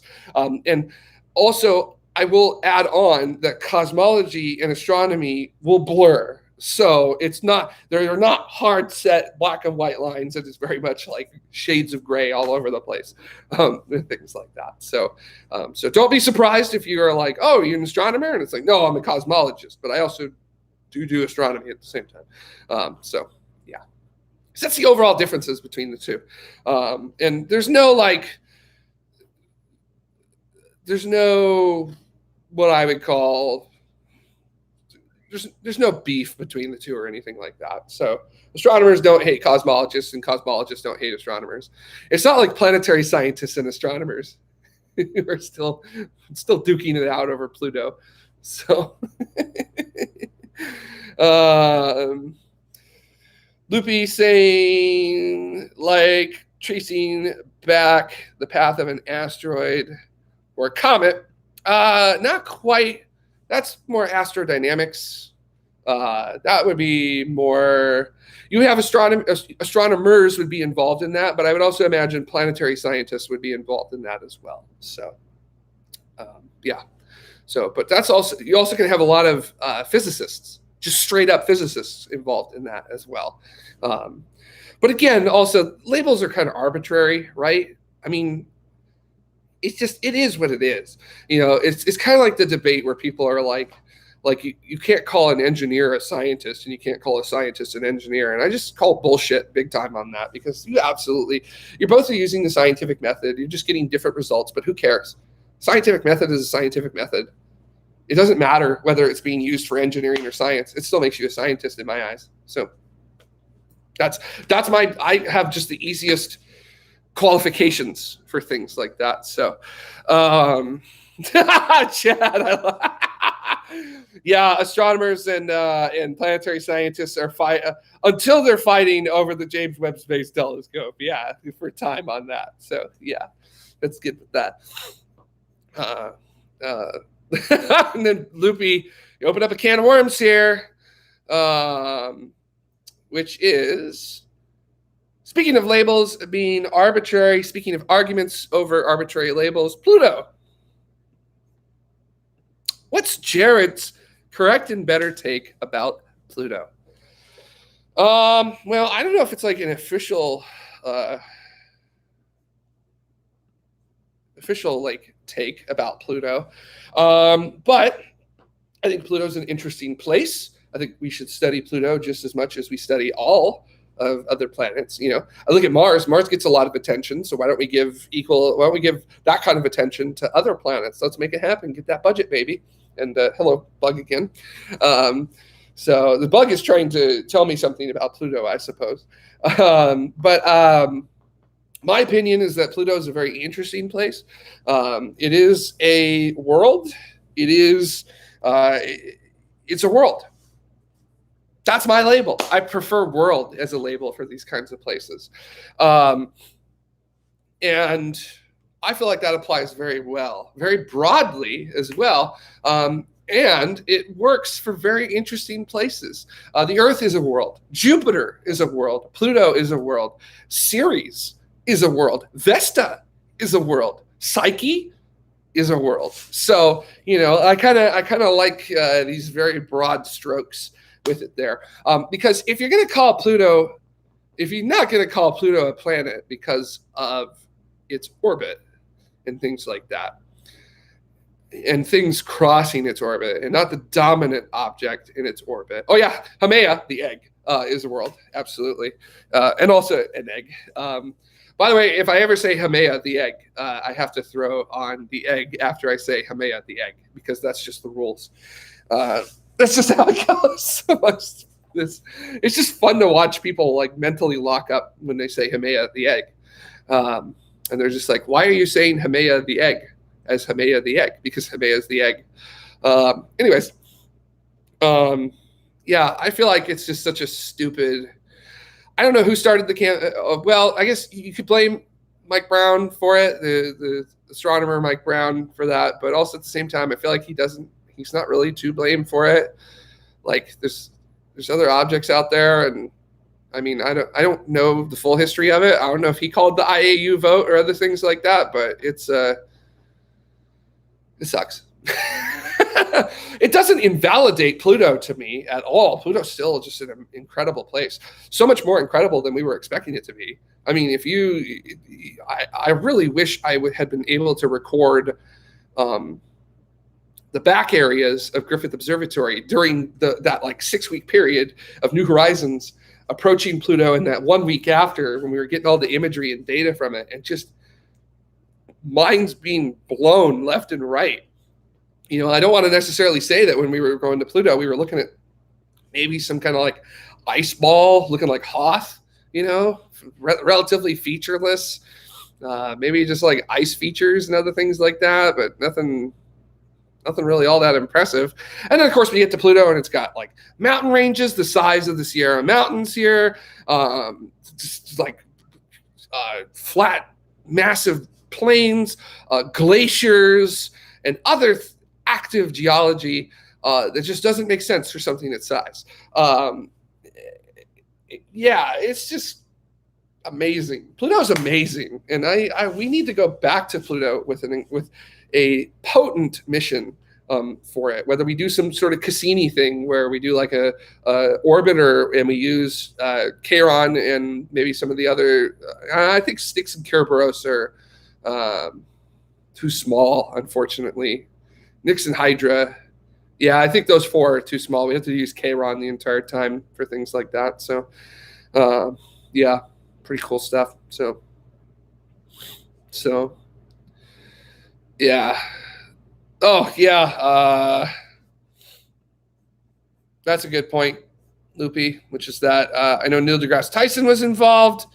While Pluto was being contested, the planetarium under his charge, the Hayden Planetarium in New York, was remodeling, so he had Pluto removed from it before the decision. So yeah, that was definitely something. Up at Griffith Observatory, we do have Pluto in our solar system model, but we also do designate the area where Pluto is at as Pluto and beyond. So we very much do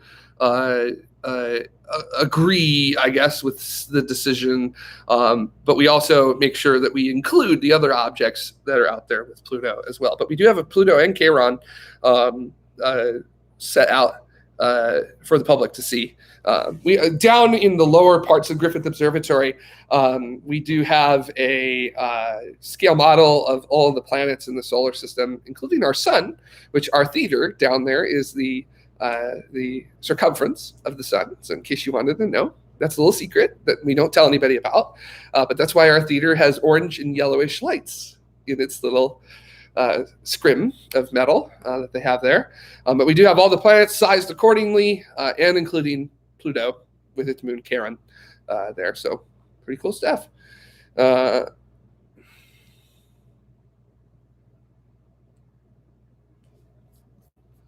Oh, nice. I didn't know that. I should definitely talk with Alan Stern about that, which is Loopy saying my favorite little trick is that when they were doing HazCam stuff for New Horizons and they found those 2 moons, they went for Nixon Hydra, which knew for NH, New Horizons. Makes sense to me. Nixon Hydra also part of the underworld mythology, so works perfectly. So just like Styx and Kerberos being used there. Yeah, they had to use Hubble for that. So that was pretty cool. They're able to do that. Oh yeah, Dr. Alan Stern's book, Chasing New Horizons, which is a fantastic book. I've read it. It is amazing. If you ever want to know what it's like, spending the vast majority of your life advocating for a mission and then finally getting your shot, great book to read. It's amazing. He's just a really fun person in general. I've had the privilege of interviewing him for a TMRO episode and also being with him up at Griffith Observatory. And he is a very fun guy, very open, and very, very interesting to talk with. And that is maybe one of my favorite interviews I've ever done. It's just because I had already admired the hell out of him for the work that he put in to make the mission happen. And his endurance, his perseverance to stick with it. And then like talking to him, it just like elevated that even more because he was just so much fun to talk with that there. So yeah, it's really fun stuff. Cool. Yeah. Anything else anybody wants to talk about? Because we're coming up on 3.5 hours here. And if I'm going to start doing this weekly, I'm going to start not making these as long as our last one was. But yeah, this is tons of fun. Kind of feeling a little tired myself, so didn't exactly get good sleep last night. So with all the cool stuff that we got going on. So, but if anybody's got anything else, I guess we can stick around maybe to the top of 1 o'clock. And we'll kind of work with that and then call it a wrap at that point with that. So. Loopy asking on the back of Pluto, AMAA, the egg, and Ceres, kind of piggybacking on that. What's your favorite minor planet? Oh my gosh, I really like Vesta. Vesta's pretty cool. I like Vesta because it is just like the blown out guts of what was a massive asteroid at some point. And it looks like a really cool place to go to. I can't remember the name of the peak in the southern pole crater, but basically the entire south pole of Vesta is a crater.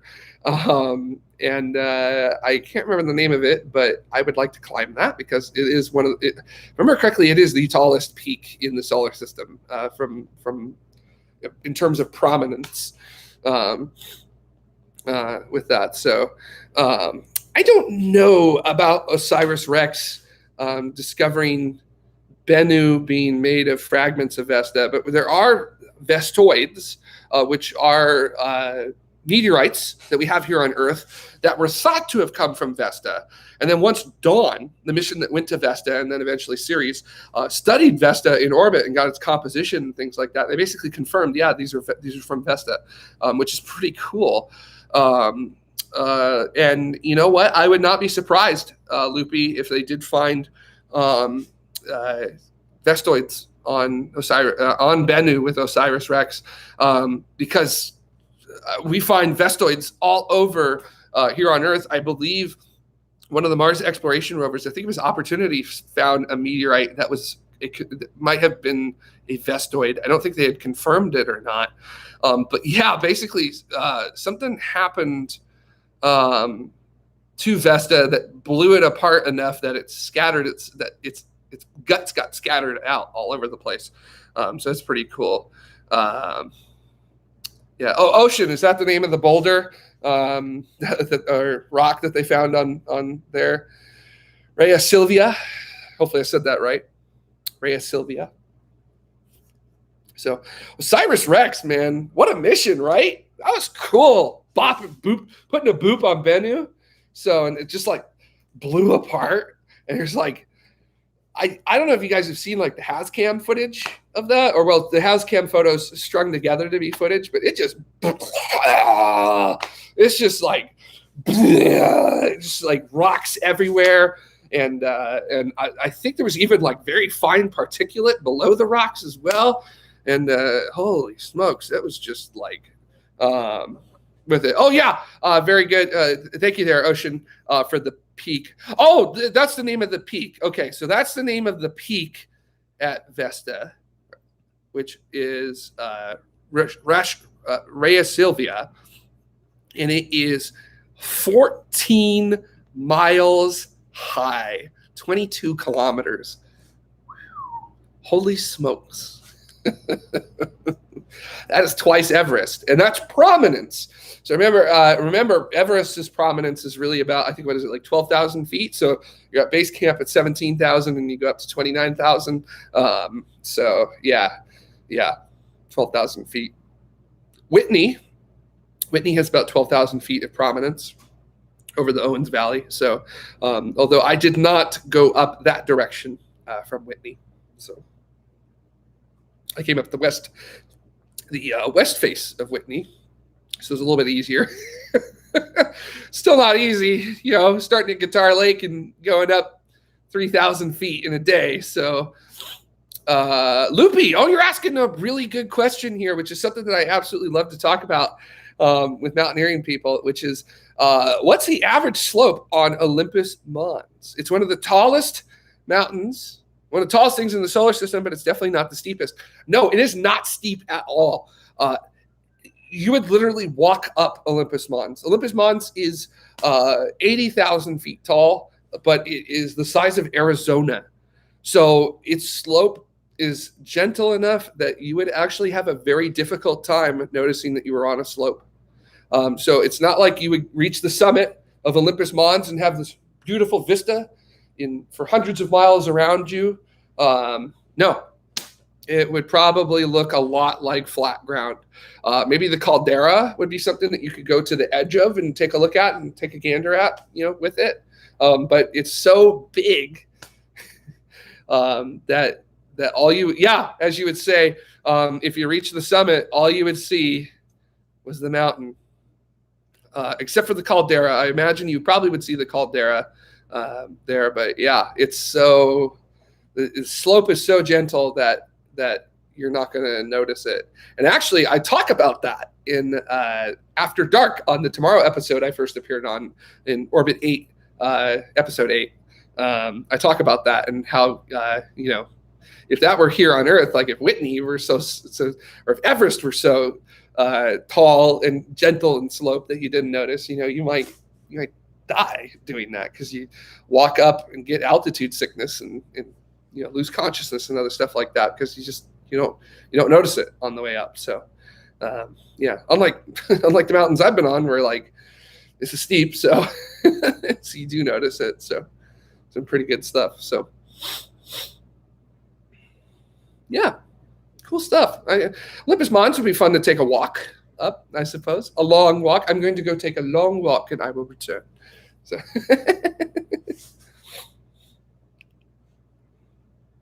so pretty cool. I would much rather climb Rhea Silvia on Vesta. It seems like much more of a challenge. What's the name of the cliffs?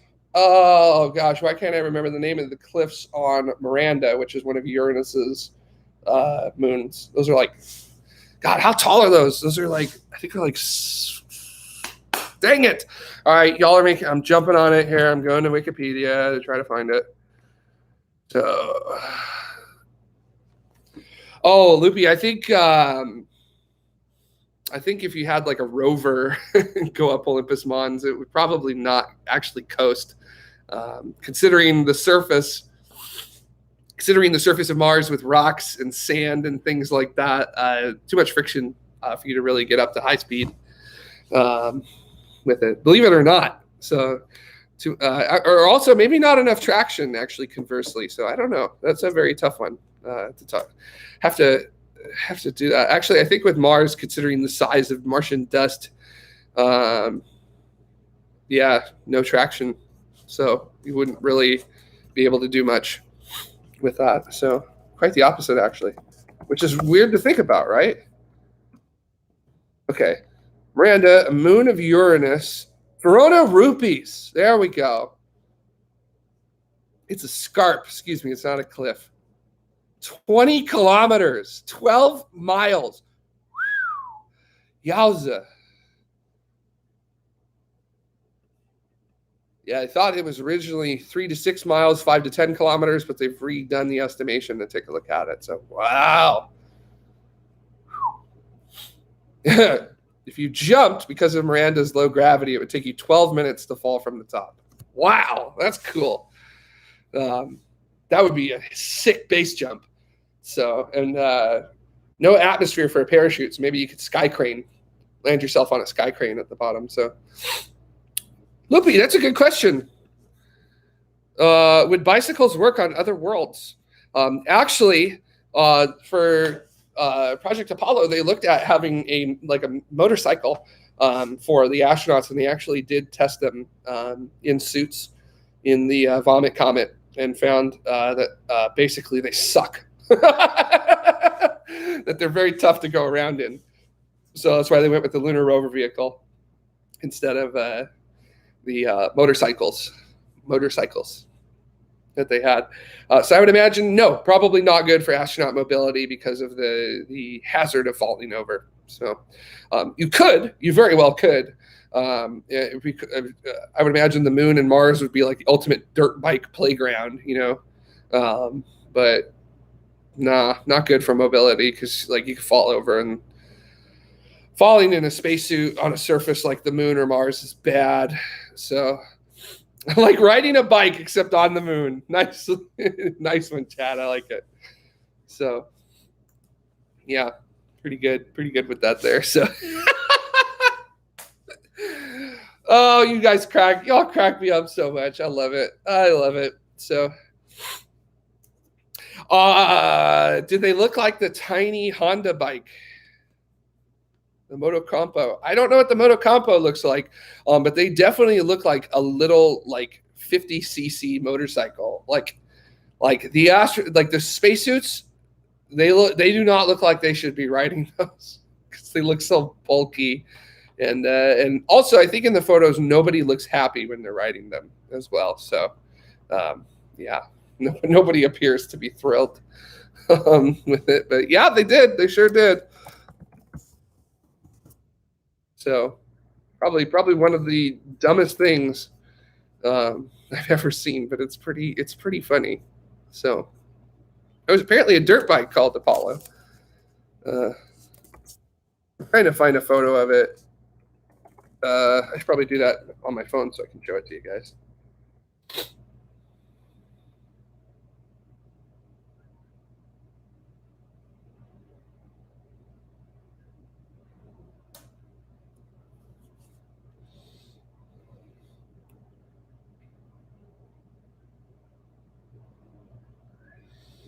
Find a good photo here. There we go. That's a good photo. Okay, bear with me, everybody. Trying my best here to show it to you. Oh, nice. This one's Pete Conrad on it too. So but he had a heck of a time playing around with it. So, all right, bear with me. Okay. There you go. That's what it looks like. So that does not look correct. Something is wrong. And Pete does not appear to be thrilled to that there. So. Oh, I hate it. Oh, Loopy, you love it? Yeah, I'm not, I ain't, no. Nope. Yeah, it's got the high bars, it's got them, but like at the same time,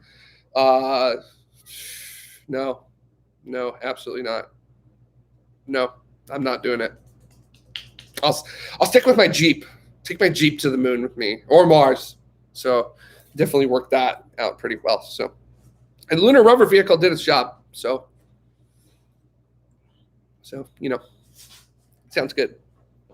Sounds good to me. So, actually, speaking of that, if you want to know more about the lunar roving vehicle, go on tomorrow, go to the channel and find the interview I did with Jerry Carr, the Skylab 4 commander.